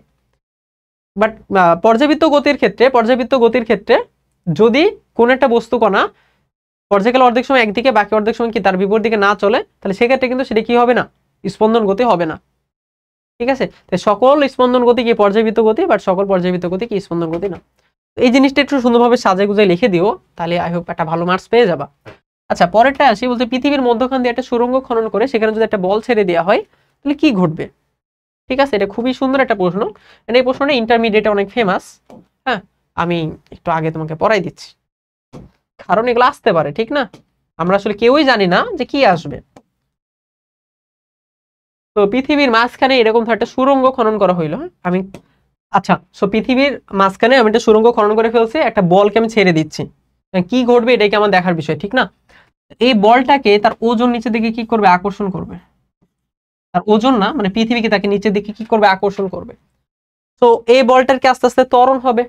তো ত্বরণ হইতে হইতে হইতে হইতে হইতে হইতে সেন্টার পর্যন্ত সে আসবে। তো সেন্টারে আস্তে আস্তে দেখা যায় তার বেগ অনেক বেশি হয়ে গেছে, কারণ ওই যে তার তো ত্বরণ আছে একটা। সেন্টার আসার পরে দেখা যাবে কি তার বেগ কি হয়ে যাবে? অনেক বেশি। তার বেগ হয়ে যাবে কি অনেক বেশি, অনেক বেশি, ম্যাক্সিমাম অনেক বেশি হবে। হওয়ার পরে সে কিন্তু এই সেন্টারে কি তাহলে স্থির হয়ে যাবে? না, সে সেন্টারে আসলো, এখানে যেহেতু তার একটা বেগ আছে, সে জড়তার জন্য কি করবে? নিচের দিকে চলে যাবে, নিচের দিকে সে যাওয়া শুরু করবে। কিন্তু তুমি ভালো মতো চিন্তা করো, সে যখন নিচের দিকে যাওয়া শুরু করবে, পৃথিবী তাকে কোন দিকে টান দিবে? কেন্দ্রের দিকে। পৃথিবী তাকে টান দেবে সবসময় কোন দিকে বলতো? কেন্দ্রের দিকে, ঠিক না? পৃথিবীর যে আকর্ষণ বল বা এমজি ওজন, এটা কি সবসময় কি কেন্দ্রের দিকে কাজ করে? এখানে আবার ভাইবো না যে বল এখানে চলে আসলে ওজন নিচের দিকে কাজ করবে, এরকম ভাইবো না আবার কেউ। ওজনটা কাজ করে কোন দিকে? পৃথিবীর কেন্দ্রের দিকে, ঠিক না? আমরা নিচের দিকে কেন বলি? কারণ কেন্দ্র আমাদের থেকে নিচে, এর জন্য নিচে বলি। এখানে কিন্তু নিচের দিকে হবে না, কেন্দ্রের দিকে হবে। তাইলে এই যে এই জায়গাতে আবার সে যখন নিচের দিকে আসা শুরু করবে, পৃথিবী কিন্তু তাকে উপর দিকে টান দিবে, উপর দিকে। হ্যাঁ, যে ঠিক আছে তুমি আমার কাছে আসো, এমন। তাইলে এই টানের কারণে তার এই যে আমাদের যে বেগটা ছিল, এই বেগটাকে আস্তে আস্তে কমতে থাকবে, কমতে কমতে কমতে কমতে একসময় কি এখানে চলে আসবে। ঠিক আছে, কমতে কমতে একসময় এখানে যখন আসবে, এক্স্যাক্টলি এই মাঝখানে এখানে যখন আসবে, তখন কি তার বেগ হয়ে যাবে জিরো। তার বেগ হয়ে যাবে জিরো। আবার কি পৃথিবী তাকে উপর দিকে টানছে না, তাই সে আবার উপর দিকে কেবে যাওয়া শুরু করবে, উপর দিকে যাবে যাবে যাবে যাবে যাবে, এখানে আসার পর কি তার বেগ ম্যাক্সিমাম হবে। এবার এখান থেকে সে আবার উপর দিকে যাওয়া শুরু করবে, বাট তার ওজন কিন্তু হবে নিচের দিকে। তার ওজন কিন্তু আবার কোন দিকে বলতো? নিচের দিকে। ওজন অলওয়েজ কোন দিকে? পৃথিবীর কেন্দ্রের দিকে কাজ করবে। হ্যাঁ, ওজন যেটা আমাদের আছে এটা কি অলওয়েজ পৃথিবীর কেন্দ্রের দিকে কাজ করবে। ওজন যদি কেন্দ্রের দিকে কাজ করে, তাহলে এটার বেগ কি আস্তে আস্তে আস্তে আস্তে কমবে, কমতে কমতে এখানে হয়ে যাবে কত? জিরো। এখানে হয়ে যাবে জিরো। এই জিনিসটা কি বারবার রিপিট হইতে থাকবে। তাহলে এখান থেকে যখন ছেড়ে দিচ্ছি, বেগ বাড়তে বাড়তে বাড়তে বাড়তে বাড়তে বাড়তে সেন্টারে ম্যাক্সিমাম। এবার কি সে আবার নিচের দিকে যাওয়া শুরু করবে, বাট ওজন তো তাকে কেন্দ্রের দিকেই রাখতে চাই। আস্তে আস্তে আস্তে আস্তে এখানে আসে আবার জিরো, কমে গেল।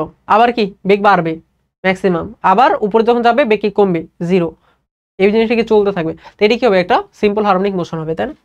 তাহলে এখানে কি দেখতে পাবা? একটা সিম্পল হারমোনিক মোশন বা সরল স্পন্দন গতি তুমি দেখতে পাবা।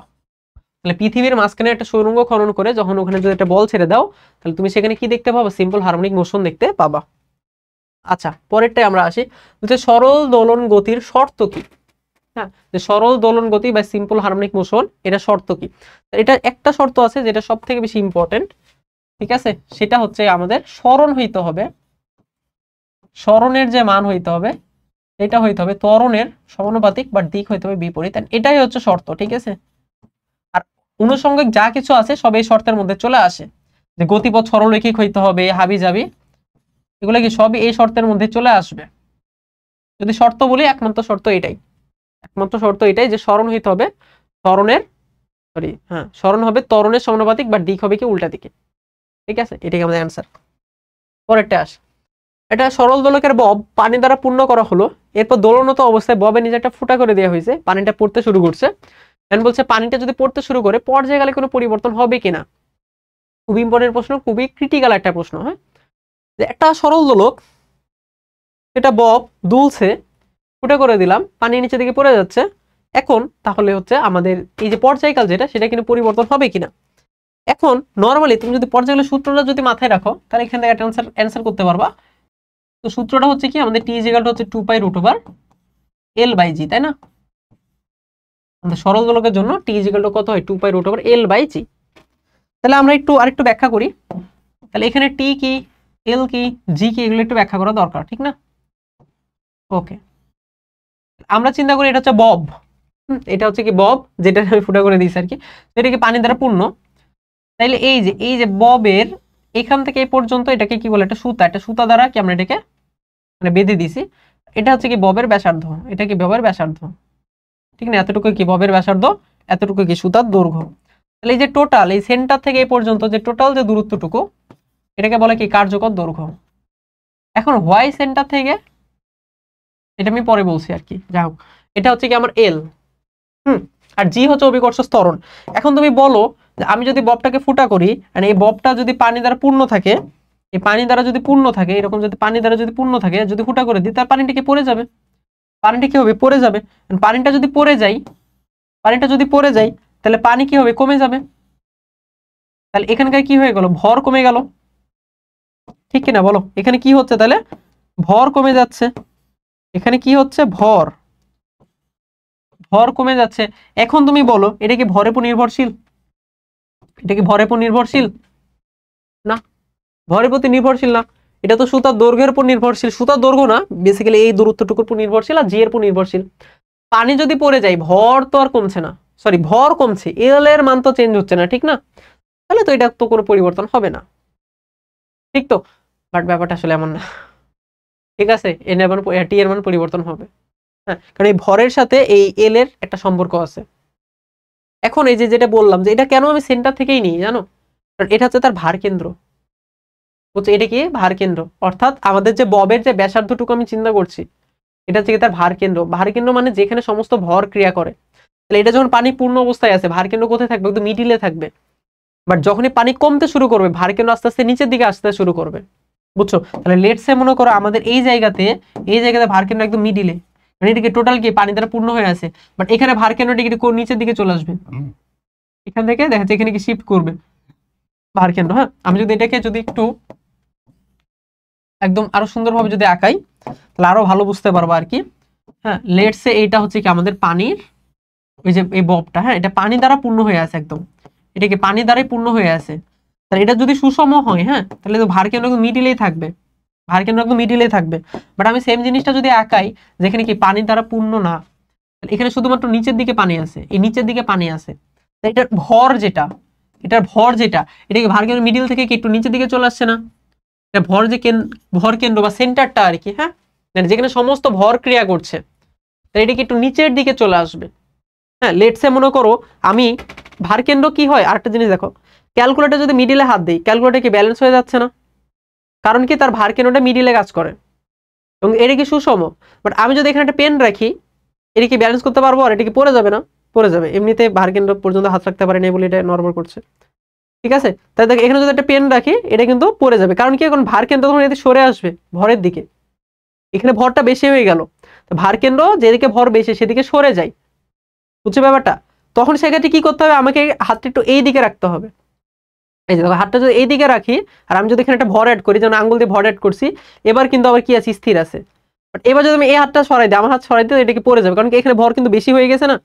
আমি হাত যদি সরাই দিই, এদিকে ভর বেশি হয়ে যাবে, আর হাতটা যখন রাখছি তখন দুই দিকে কি ভর ব্যালেন্স। হাত যদি সরাই দিই, আমার কি আবার এই দিকে সরাই নিতে হবে আঙ্গুলটা, বুঝছো ব্যাপারটা? তো এইভাবে কি ব্যালেন্স করতে হয়, তাই না? তাহলে ভর কেন্দ্র মানে যেখানে সমস্ত ভর কেন্দ্রভূত থাকে, এটি কি নর্মালি মিডিলে থাকে যখন সুষম হবে। বাট কোনো একটা দিকে যদি ভর বেশি হয়ে যায়, সাপোজ এরকম ভর কেন্দ্র সরে যাবে, সেই ক্ষেত্রে আমার কি করতে হবে, এই যে আমি যদি পেনটাকে রাখতে চাই, আমার হাতটাকে একটু সরাই নিতে হবে, হ্যাঁ, হাতটাকে হালকা সরাই নিতে হবে, তাহলে এই যে ব্যালেন্স করতে পারছি, বুঝছো? তাও কি ব্যালেন্স করতে পারছি, হাতটাকে দেখো সামান্য সরাই নিয়েছি, কিন্তু হ্যাঁ তোমরা হয়তো বুঝতে পারছো আমার হাতটা কিন্তু মিডিলে নাই, একদম একটু সরে আছে, এই পেনটাকে যদি সরাই নিয়ে এই যে পড়ে যাবে, বুঝছো ব্যাপারটা? সো ভার কেন্দ্র কি চলে যায় বলতো, শিফট করে, নিচের দিকে শিফট করে। তো ভার কেন্দ্র যদি শিফট করে, ভার কেন্দ্র যদি শিফট করে, এল এর মান কি বাড়বে না?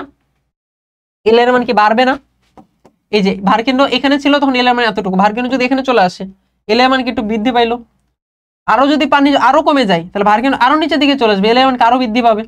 তাহলে যখন পানি কমবে তখন কি এল এর মান বাড়বে, আর এল এর মান যদি বাড়ে তাহলে পর্যায়কাল কি হবে, বাড়বে, পর্যায়কাল বাড়বে, বুঝছি ব্যাপারটা? এম এর মান কমলে এল এর মান বাড়ে, কার্যকর দৈর্ঘ্য বাড়ে, কার্যকর দৈর্ঘ্য বাড়লে টি বাড়বে, পর্যায়কালটা বাড়বে। ওকে, এবার যখন একদম খালি হয়ে যাবে, যখন একদম খালি হয়ে যাবে তখন এখন কোনো পানিই নাই, তাহলে আবার পুরো জিনিসটা কি ইউনিফর্ম হয়ে গেল না? আবার পুরো জিনিসটা কি হয়ে গেছে, ইউনিফর্ম হয়ে গেছে, মানে সুষম হয়ে গেছে। আবার ভার কেন কোথায় চলে আসবে, মিডিলে চলে আসবে, মানে আবার আগের মতো চলে আসবে। বুঝছো? তাহলে একদম যখন পানি খালি হয়ে যাবে, হ্যাঁ, যখন খালি হয়ে যাবে তখন আবার এল এবং টি কি হয়ে যাবে, আগের মতো। হ্যাঁ, এল এবং টি আবার কি হয়ে যাবে, আগের মতো, আগের মতোই হয়ে যাবে। আগের মতো যদি হয়ে যায়, ভালো মতো বুঝো, এখানে কি টি এর মান কি বাড়ছিল? হ্যাঁ, আগের মতো হয়ে যাওয়া মানে কি আবার কমে যাওয়া না? তাহলে একদম শুরুতে যখন পানি পড়তে থাকবে, যখন পানি পড়তে থাকে, তখন টি এর মান কি হবে, বৃদ্ধি পাবে। আর যখন খালি হয়ে যাবে তখন টি এর মান কি হয়ে যাবে, পূর্বের অবস্থায় চলে আসবে। টি এর মান হয়ে যাবে কত, পূর্বের অবস্থায়, অর্থাৎ কমে, মানে হঠাৎ করে এটা কমে একদম পূর্বের অবস্থায় চলে আসবে। বুঝছো? হঠাৎ করে এটা কমে আবার কি হয়ে যাবে, পূর্বের অবস্থায় চলে আসবে, যখন একদম পুরোটা কি হয়ে যাবে, খালি হয়ে যাবে। আমি তোমাকে বুঝাতে পারছি আর কি। আচ্ছা, এবার হচ্ছে তার পরেরটা, কোন মাধ্যমে তরঙ্গ সঞ্চালনের জন্য মাধ্যমের কি কি বৈশিষ্ট্য থাকা জরুরি। একটা মাধ্যমে যদি আমি তরঙ্গ সঞ্চালন করতে চাই, তাহলে ওই মাধ্যমে কি কি বৈশিষ্ট্য থাকতে হবে। মাথায় রেখো, মাধ্যমে দুইটা খুব ইম্পর্টেন্ট বৈশিষ্ট্য আছে যেটা কি থাকা লাগবে। সেটা হচ্ছে, এক নম্বর হচ্ছে ওই মাধ্যমে কি থাকা লাগবে, ওই মাধ্যমে স্থিতিস্থাপকতা থাকা লাগবে। স্থিতিস্থাপকতা, ঠিক আছে, ওই মাধ্যমে কি থাকা লাগবে, স্থিতিস্থাপকতা থাকা লাগবে। স্থিতিস্থাপকতা কেন থাকা লাগবে, কারণ স্থিতিস্থাপকতা না থাকলে তো আমার তরঙ্গ সঞ্চালন হবেই না। ধরো এটা একটা মাধ্যম, স্থিতিস্থাপকতা মানে কি, আমি যখন এখানে একটা কণাকে যখন শক্তি দিচ্ছি, সেটা কি কম্পন হবে, কম্পন হয়ে এটাকে আবার আগে থেকে ফিরে আসতে হবে তো না। আগে যদি ফিরে না আসে, লেটসে আমি এটাকে এই কণাকে আমি একটা শক্তি দিছি, শক্তি দেওয়ার ফলে এই কণাটা এখানে এসে থেকে গেছে, সে আর আগে থেকে ফিরে আসে নাই। তো ফিরে না আসলে তরঙ্গ কি হবে, তরঙ্গ হইতে হলে এটা কি কম্পন হইতে হবে, তরঙ্গ হইতে হলে এটা কি হতে হবে, কম্পন হইতে হবে। কম্পন যদি না হয়, যদি কণা সরে যায়, লেটসে আমি যদি এখানে একটা ঘুষি দিই, এটা কি তরঙ্গ উৎপন্ন হবে না, এটা তো সরে যাবে। এখানেও সেম ভাবে আমি ধর একটা মাধ্যমের কণা, ধর আমি শব্দ উৎপন্ন করলাম, বায়ুগুলা যদি সরে যায়, তাহলে তো আমি হঠাৎ করে বায়ু শূন্য হয়ে যাব আর কি। বাট বায়ু তো সরে যায় না, বায়ুর কণাগুলো কি হয়, কম্পিত হয়, বাট সে তার নিজের জায়গাতে থাকে, সরে যায় না, ঠিক না? তো এই যে সরে না গিয়ে সে যে নিজের জায়গাতে থাকবেন, কম্পন হবে, এটার জন্য কি দরকার, তার স্থিতিস্থাপকতা দরকার। হ্যাঁ, তার মধ্যে কি থাকা দরকার, একটা স্থিতিস্থাপকতা থাকা দরকার। তাহলে আমাদের তরঙ্গ সঞ্চালনের জন্য মাধ্যমে কি থাকা লাগবে, একটা স্থিতিস্থাপকতা থাকা লাগবে, এটা হচ্ছে প্রথম কথা। আর দ্বিতীয় যেটা থাকা লাগবে, সেটা হচ্ছে তাতে জড়তা থাকা লাগবে।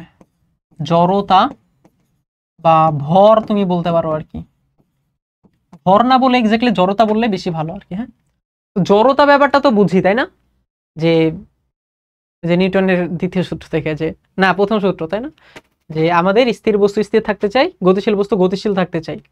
তো ওই ধর্মটা কি তার থাকা লাগবে আর কি, ওই মানে যে মাধ্যমের, ঠিক আছে, মাধ্যমের এই দুইটা ইয়া থাকা লাগবে। হ্যাঁ, কারণ জড়তা যদি না থাকে, স্থিতিস্থাপকতা যদি না থাকে, আগে থেকে ফিরে আসবে না, সে একটা জায়গায় গিয়ে থেকে যাবে। আর জড়তা যদি না থাকে, তাহলে জড়তা মানে কি, তার ভর যদি না থাকে আর কি, তাই না। তো বেসিক্যালি মানে সেম জিনিসটা আর কি, তোমার এমন হবে যে তোমার দেখা যায় যে একটা বস্তু এখান থেকে একটা জায়গায় যাওয়ার পরে ফিরে আসবে, এটা স্থিতিস্থাপকতার জন্য ফিরে আসবে।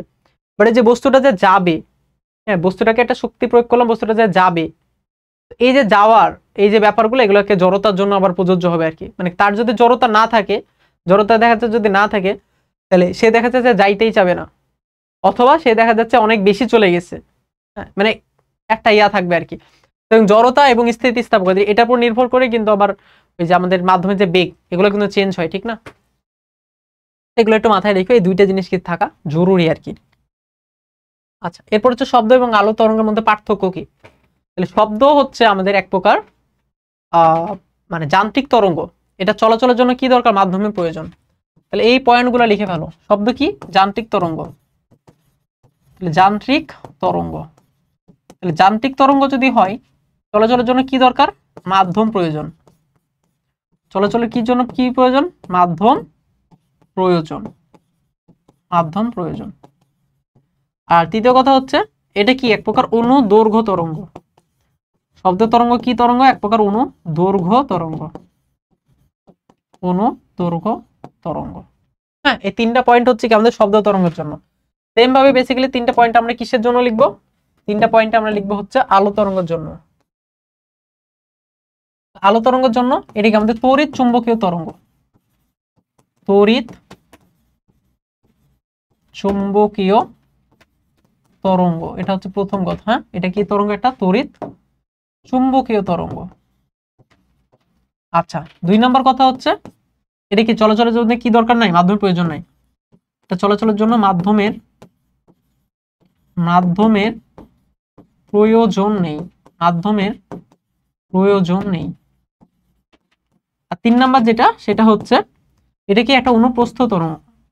হ্যাঁ, আলো তরঙ্গ অনুপ্রস্থ তরঙ্গ। আলো তরঙ্গ হচ্ছে অনুপ্রস্থ তরঙ্গ। আচ্ছা, আরো কিছু জিনিস দিয়ে ইয়া করা যায় আর কি, পার্থক্য করা যায়। যেমন এটার যে বেগ, এটা কি তাপমাত্রার উপর নির্ভর করে। এটার যে বেগ তাপমাত্রার উপর নির্ভর করে, তাই না? যে বা বায়ুতে আর কি, এটা লিখতে পারো যে বায়ুতে শব্দের বেগ তাপমাত্রার উপর নির্ভর করে। বায়ুতে বেগ তাপমাত্রার উপর নির্ভরশীল। তাপমাত্রার উপর নির্ভরশীল বা নির্ভর করে। আর এইখানে বেগ একটা নির্দিষ্ট মাধ্যমে নির্দিষ্টই থাকে। হ্যাঁ, বেগ কি থাকে? বেগ নির্দিষ্ট মাধ্যমে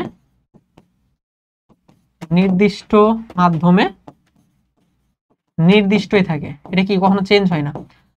আচ্ছা, সো মোটামুটি তুমি যদি এই পয়েন্টগুলো সুন্দরভাবে লিখে ফেলতে পারো তাহলে কিন্তু হয়ে যাবে। আচ্ছা, পরেরটা আমরা আসে বলছে বৃষ্টি ভেজা দিনে শব্দের বেগ বেশি থাকে কেন? খুবই সুন্দর একটা প্রশ্ন কিন্তু। যে একটা দিন ধরো বৃষ্টি হয়েছে, বৃষ্টি ভেজা একটা দিন, সেখানে সেদিন দেখবো শব্দের বেগ বেশি অন্যান্য দিনের তুলনায়। কেন? সেদিন কি তাপমাত্রা কম নাকি বেশি, এমন কিছু কি না? তাপমাত্রা না, অন্য কোনো কিছুর উপর নির্ভর করছে। আচ্ছা, ব্যাপারটা হচ্ছে আমি শব্দের বেগের একটা সূত্র বলছিলাম। শব্দের বেগ হচ্ছে এই সূত্রটা মাথায় রেখো যে P rho P divided by কত গামা। এখান থেকে ব্যাখ্যাটা দিতে হবে। হ্যাঁ, শব্দের বেগের যে সূত্র এটা কত? Rho P divided by gamma. এই যে ঘনত্ব, রো হচ্ছে কি আমাদের মাধ্যমের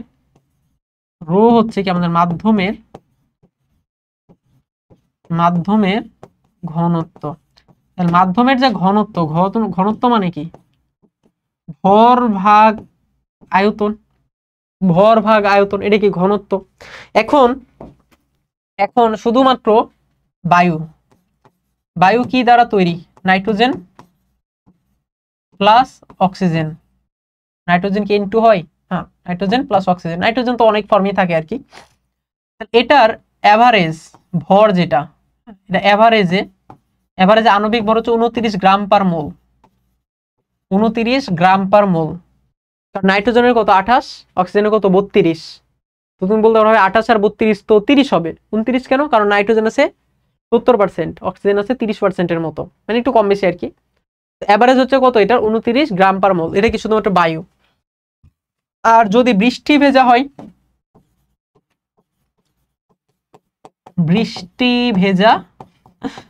ভেজা বায়ু, ঠিক আছে, যদি এমন হয় তাহলে এখানে কি থাকবে? Nitrogen plus oxygen plus carbon, পানি, ঠিক না?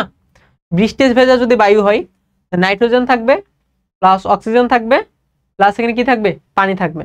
আচ্ছা, তাই নাইট্রোজেনের জন্য কত? নাইট্রোজেনের জন্য ধরো 28, অক্সিজেনের জন্য কত? 32, পানির জন্য কত? 18। দেখো তো এগুলোর তুলনায় আমার যখন পানি থাকছে তখন কি আমাদের ভর কি কমে যাচ্ছে না? তাহলে এটার কি যে ভর, এটার যে এভারেজ আণবিক ভর, এটা কি হবে বলো তো? ছোট হবে না? কম হবে না? কিসের তুলনায়? বায়ুর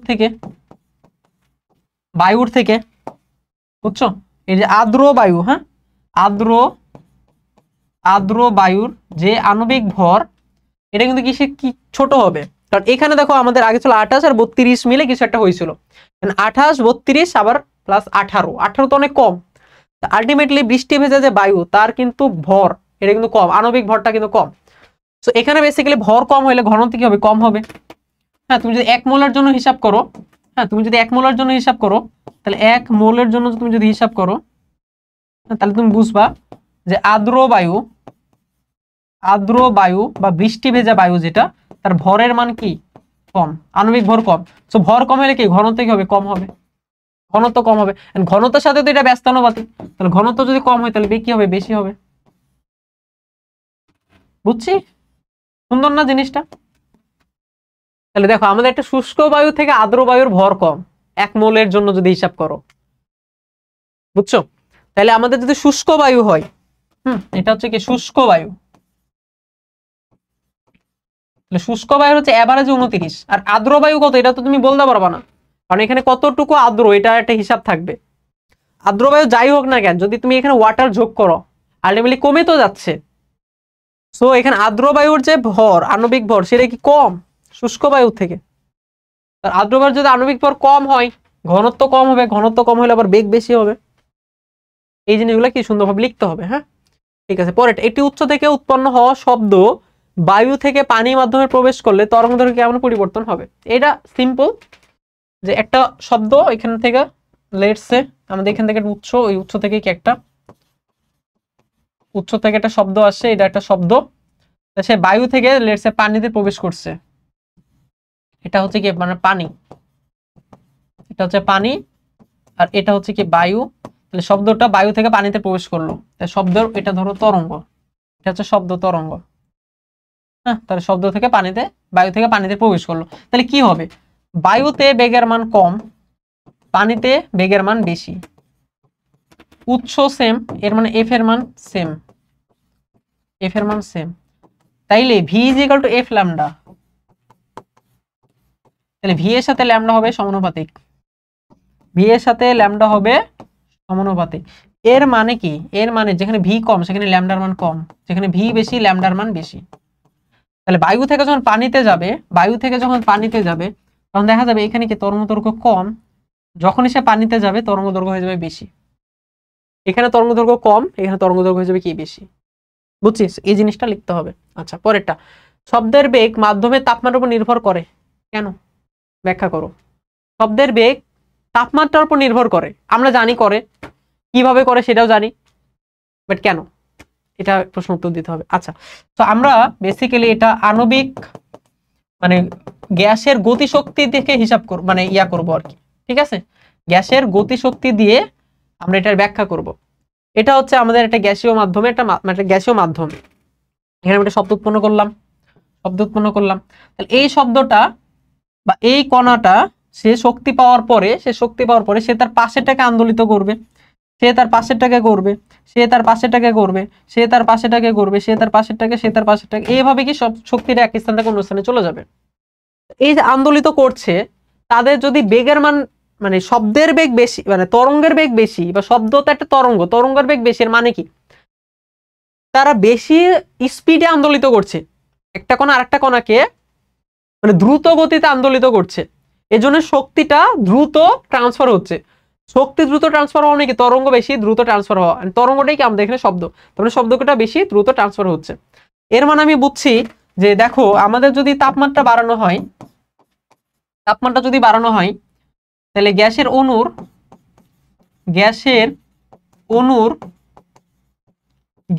অণুর কি বাড়বে? গতিশক্তি বাড়বে। গ্যাসের অণুর গতিশক্তি যদি বাড়ে, তাহলে একে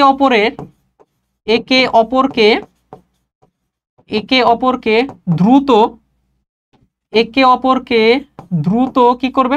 কম্পিত করবে,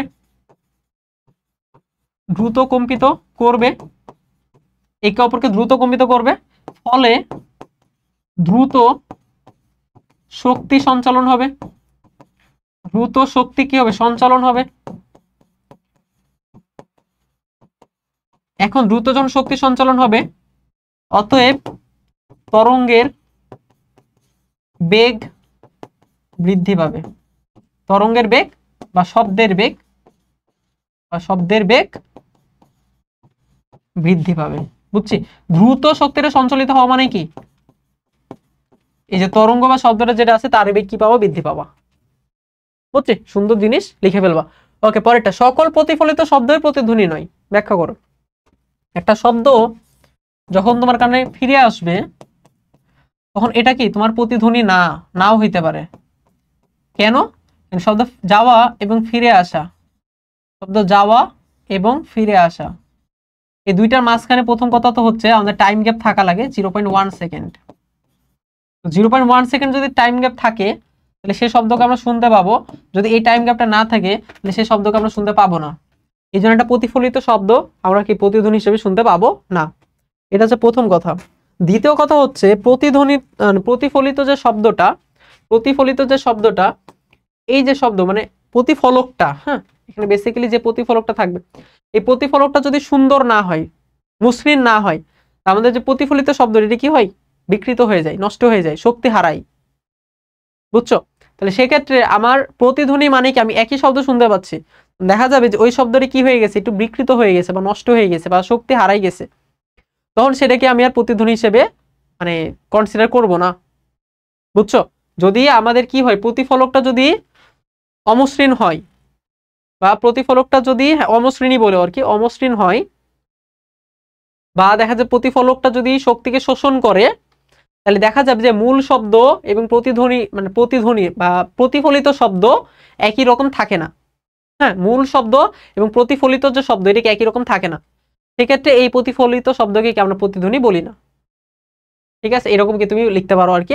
বাট মূল পয়েন্ট হচ্ছে এইটা, যে প্রতিফলিত শব্দ যদি 0.1 সেকেন্ডের মধ্যে ফিরে না আসে, 0.1 সেকেন্ডের পরে যদি ফিরে আসে তখন শুনতে পাবো। 0.1 সেকেন্ডের মধ্যে ফিরে আসলে সেটা কি শুনতে পাই না। সেক্ষেত্রে একটা শব্দ প্রতিফলিত হইলেও সেটা কি প্রতিধ্বনি না। বুঝছি? ওকে, পরেরটায় আসি। প্রতিধ্বনি শোনার জন্য শব্দকে 0.1 সেকেন্ড পর ফিরে আসতে হয় কেন? তো এটা আমরা জানি, কারণ আমাদের যে মস্তিষ্কে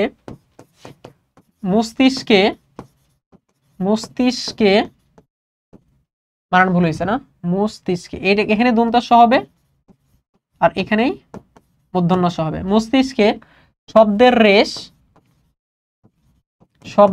রেশ 0.1 সেকেন্ড পর্যন্ত থেকে যায়।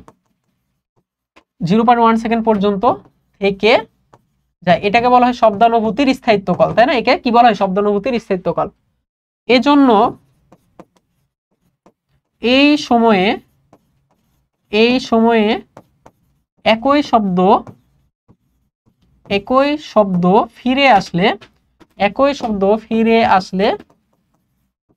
ফিরে আসলে মস্তিষ্ক তাকে আলাদা করতে পারে না।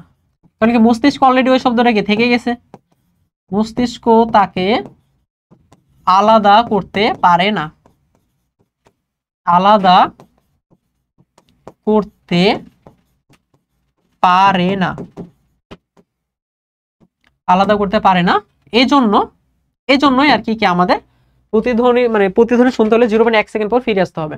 এন্ড দেখো, সামান্য একটা ফাংশন, এই ফাংশনের জন্য আমাদের লাইফ কত ইজি হয়ে গেছে, যে আমাদের যদি এমন হইতো যে শব্দের রেশ যদি আমাদের কানে মস্তিষ্কে না থাকতো আর আমরা যদি বারবার প্রতিদিন শুনতে পাইতাম, তাহলে আমরা কথা বলে কি শান্তি পাইতাম? এই যে দেয়ালের মধ্যে আমি 4টা দেয়ালের মাঝখানে কথা বলছি, আমি অলওয়েজ আমার কথা শুনতে পাচ্ছি,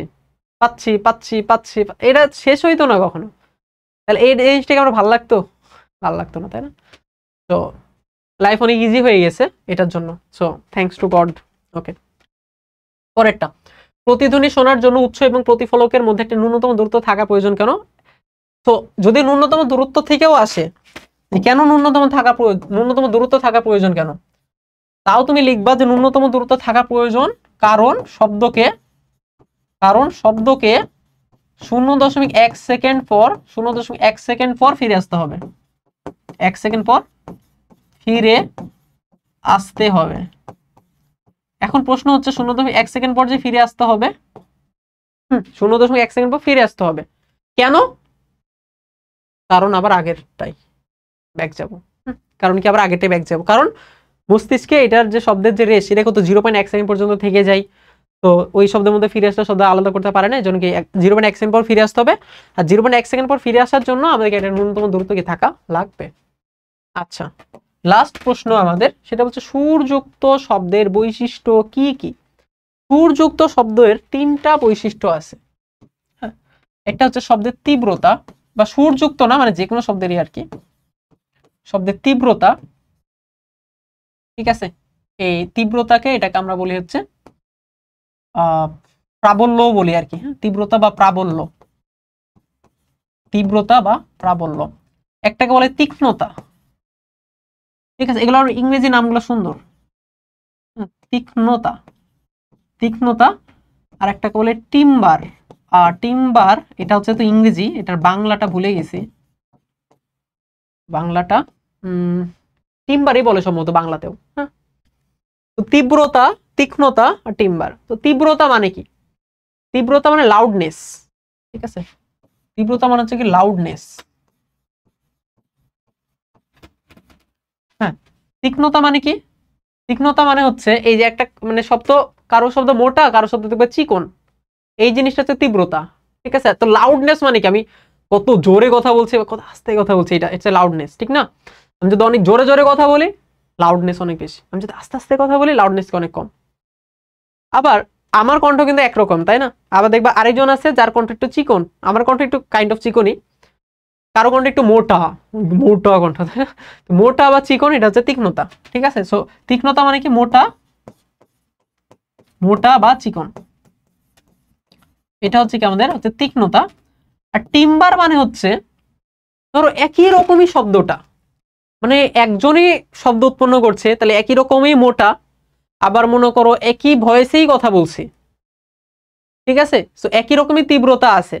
এমন ধরো দুইটা মানুষ আছে, হ্যাঁ, যে তাদের তীব্রতাও একই রকম, তীক্ষ্ণতাও একই রকম, এরপরেও যদি আমরা তাদেরকে কোনো একটা বৈশিষ্ট্য দিয়ে যদি আলাদা করতে পারি দুইটা শব্দকে, তাহলে সেই বৈশিষ্ট্য হচ্ছে টিম্বার বলে, ঠিক আছে। সো টিম্বার হচ্ছে বেসিক্যালি তুমি যখন কানে শুনবা তখন হচ্ছে তুমি বুঝবা যে এটা হচ্ছে আলাদা একটা শব্দ। তো যেই বৈশিষ্ট্যের জন্য তুমি শুনতে পাচ্ছ, মানে বুঝতে পারছো, এটা বলে টিম্বার বলে, ঠিক আছে। সো এই পর্যন্তই আর কি। এই কয়েকটা বৈশিষ্ট্য লিখে রাখবা যে সুরযুক্ত শব্দের জন্য এই কয়েকটা বৈশিষ্ট্য কি পাওয়া যায়। আচ্ছা, সো আমাদের ক্লাস এই পর্যন্তই। সো তোমাদের সাথে হয়তো এফআরবিতে আমার দেখা হবে, আমরা প্রতিফলন চ্যাপ্টারটা আমি নিব এফআরবিতে, অ্যান্ড অন্যান্য চ্যাপ্টারেও আমাদের বিভিন্ন সময়ে বিভিন্নভাবে হয়তো ইনশাআল্লাহ দেখা হবে। অ্যান্ড তোমরা কি কি এক্সপেকটেশন রাখো আমার থেকে, যদি ক্লাস ভালো লাগে অ্যান্ড সেটাও জানাও, অ্যান্ড তোমরা কি কি চাও সেটাও জানাও। আমি চেষ্টা করব, যেহেতু তোমাদের সময় আছে, রিসেন্টলি শোনা গেছে তোমাদের এপ্রিলের লাস্ট উইকে এক্সামটা হবে, তো তুমি যদি এসএসসি 26 ব্যাচ হও আর কি, সো এপ্রিল লাস্ট উইক মানে অনেক সময় আছে। আমি যখন রেকর্ড করছি তখন হচ্ছে নভেম্বর, জাস্ট নভেম্বরে এখন পরে নাই, অক্টোবরে, আজকে 31 তারিখ, তো আজকে আমি রেকর্ড করছি, তো অনেক দেরি আছে আর কি তোমাদের এক্সাম হওয়া। এর মাঝখানে অনেক কিছুই করা আসলে পসিবল। ভালো মতো পড়াশোনা করো, ভালো মতো করো, এন্ড আমার থেকে কোনো এক্সপেকটেশন থাকলে সেটাও জানাও। সবাইকে অসংখ্য ধন্যবাদ। আল্লাহ হাফেজ।